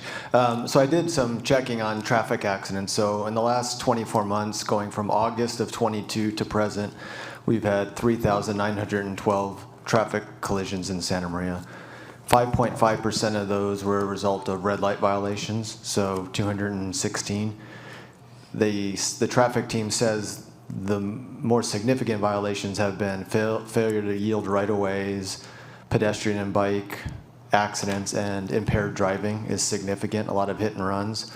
The governor this year in 2024 implemented a pilot program under Assembly Bill, I think it's 465, and it's focused on reducing traffic fatalities in the state. So they're piloting that program in 6 cities in California, the Bay Area and Southern California, some of the larger cities. And it's focused on speeders, crosswalks, and some other causations that are involved in fatalities. And instead of a citation that you would get in the mail, like what our red light cameras did in the past, it's a civil cite. So it doesn't impact your driving record, but the fines will be civil, and I guess they're going to obviously collect the data to see if there's a reduction in traffic fatalities. My belief is about 15 years ago when we had our red light cameras, the issue was, first of all, the driver, you have to identify the driver. If it's not the registered owner, they typically, law enforcement agencies stop there. They don't start finding out who the spouse or who else lives in the house. So if the photograph from the DMV doesn't match the registered owner and the image, the citation's dropped. And then for those that matched the registered owner, oftentimes they would go through the court system and fines were being reduced or dropped completely. And I think it became very not cost effective to have it. I don't know what the data showed as far as dropping traffic accidents.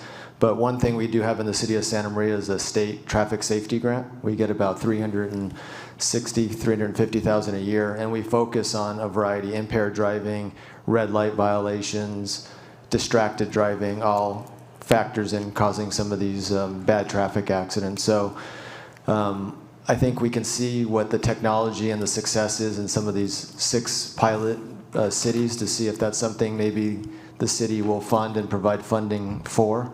Obviously, we would like to increase our traffic unit numbers. We have 5 motor officers in the department. We were at 8 at one point, so we'd like to get back up to 8. They're the most effective because they can maneuver through traffic much better than a patrol car. They can sit at certain intersections and watch it. So that's sort of our focus. We do a lot of public PSAs through our social media and also with the city, trying to educate the community on being better drivers. But as you said, we see it every day when we're out there, and you look around, you see people on their phones. I think that's a big, inattention and causing a lot of traffic accidents. But we're focused on it, but it is a significant issue with the number of traffic accidents we do have. Thank you for the information. I didn't tell you I was going to be doing I just keep this, all but- those numbers in my head. I just- know, yeah. that was If great. I don't know, I Thank just you. round them off. No, they're all accurate. I check. So. Thank you. Impressive. Okay, we'll start with oral reports. Council members, Mr. Cordero, you want to start? Thank you, Madam Mayor. The only thing I want to report on, I did several other smaller things, but was the CCWA meeting on the 25th of last month. And we're still moving forward with the things that CCWA does. Thank you. Mr. Escobedo. Nothing to report. Ms. Aguilera Hernandez. Yes, I attended the Women Lawyers Association meeting and the Marion Foundation Board. We also have the event, we're going to be selling newspapers to raise money. That's right. Tomorrow, everyone out there, will be standing on the street corners, so give us lots of money for It's a Day of Hope, Marion Medical Center. Yep. I expect everybody to show up, City Hall, 8 a.m. I think it was 7:30. 7:30. You're still having your coffee? Okay, so July 18th, attended my monthly SBCAG monthly meeting, and went down to the Econ Alliance Healthcare Forum in Buellton. On the 21st, California Alliance local elected officials, and those are Zoom meetings where we get on with all the elected officials in the state of California and talk about what's going on. On the 25th, I did the Joint Cities County Affordable Housing Task Force. And let's see, California Alliance of Local Officials again on August 4th. And met with the Bridge Central Coast group. Did a tour of one of the areas that a developer is interested in more housing. The 15th, the SBCAG monthly meeting. Attended, Greg Hart had his sidewalk office hours last Saturday. We attended that. And that was about it.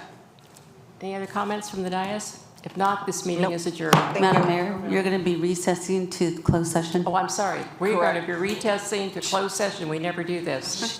She thought she was going home.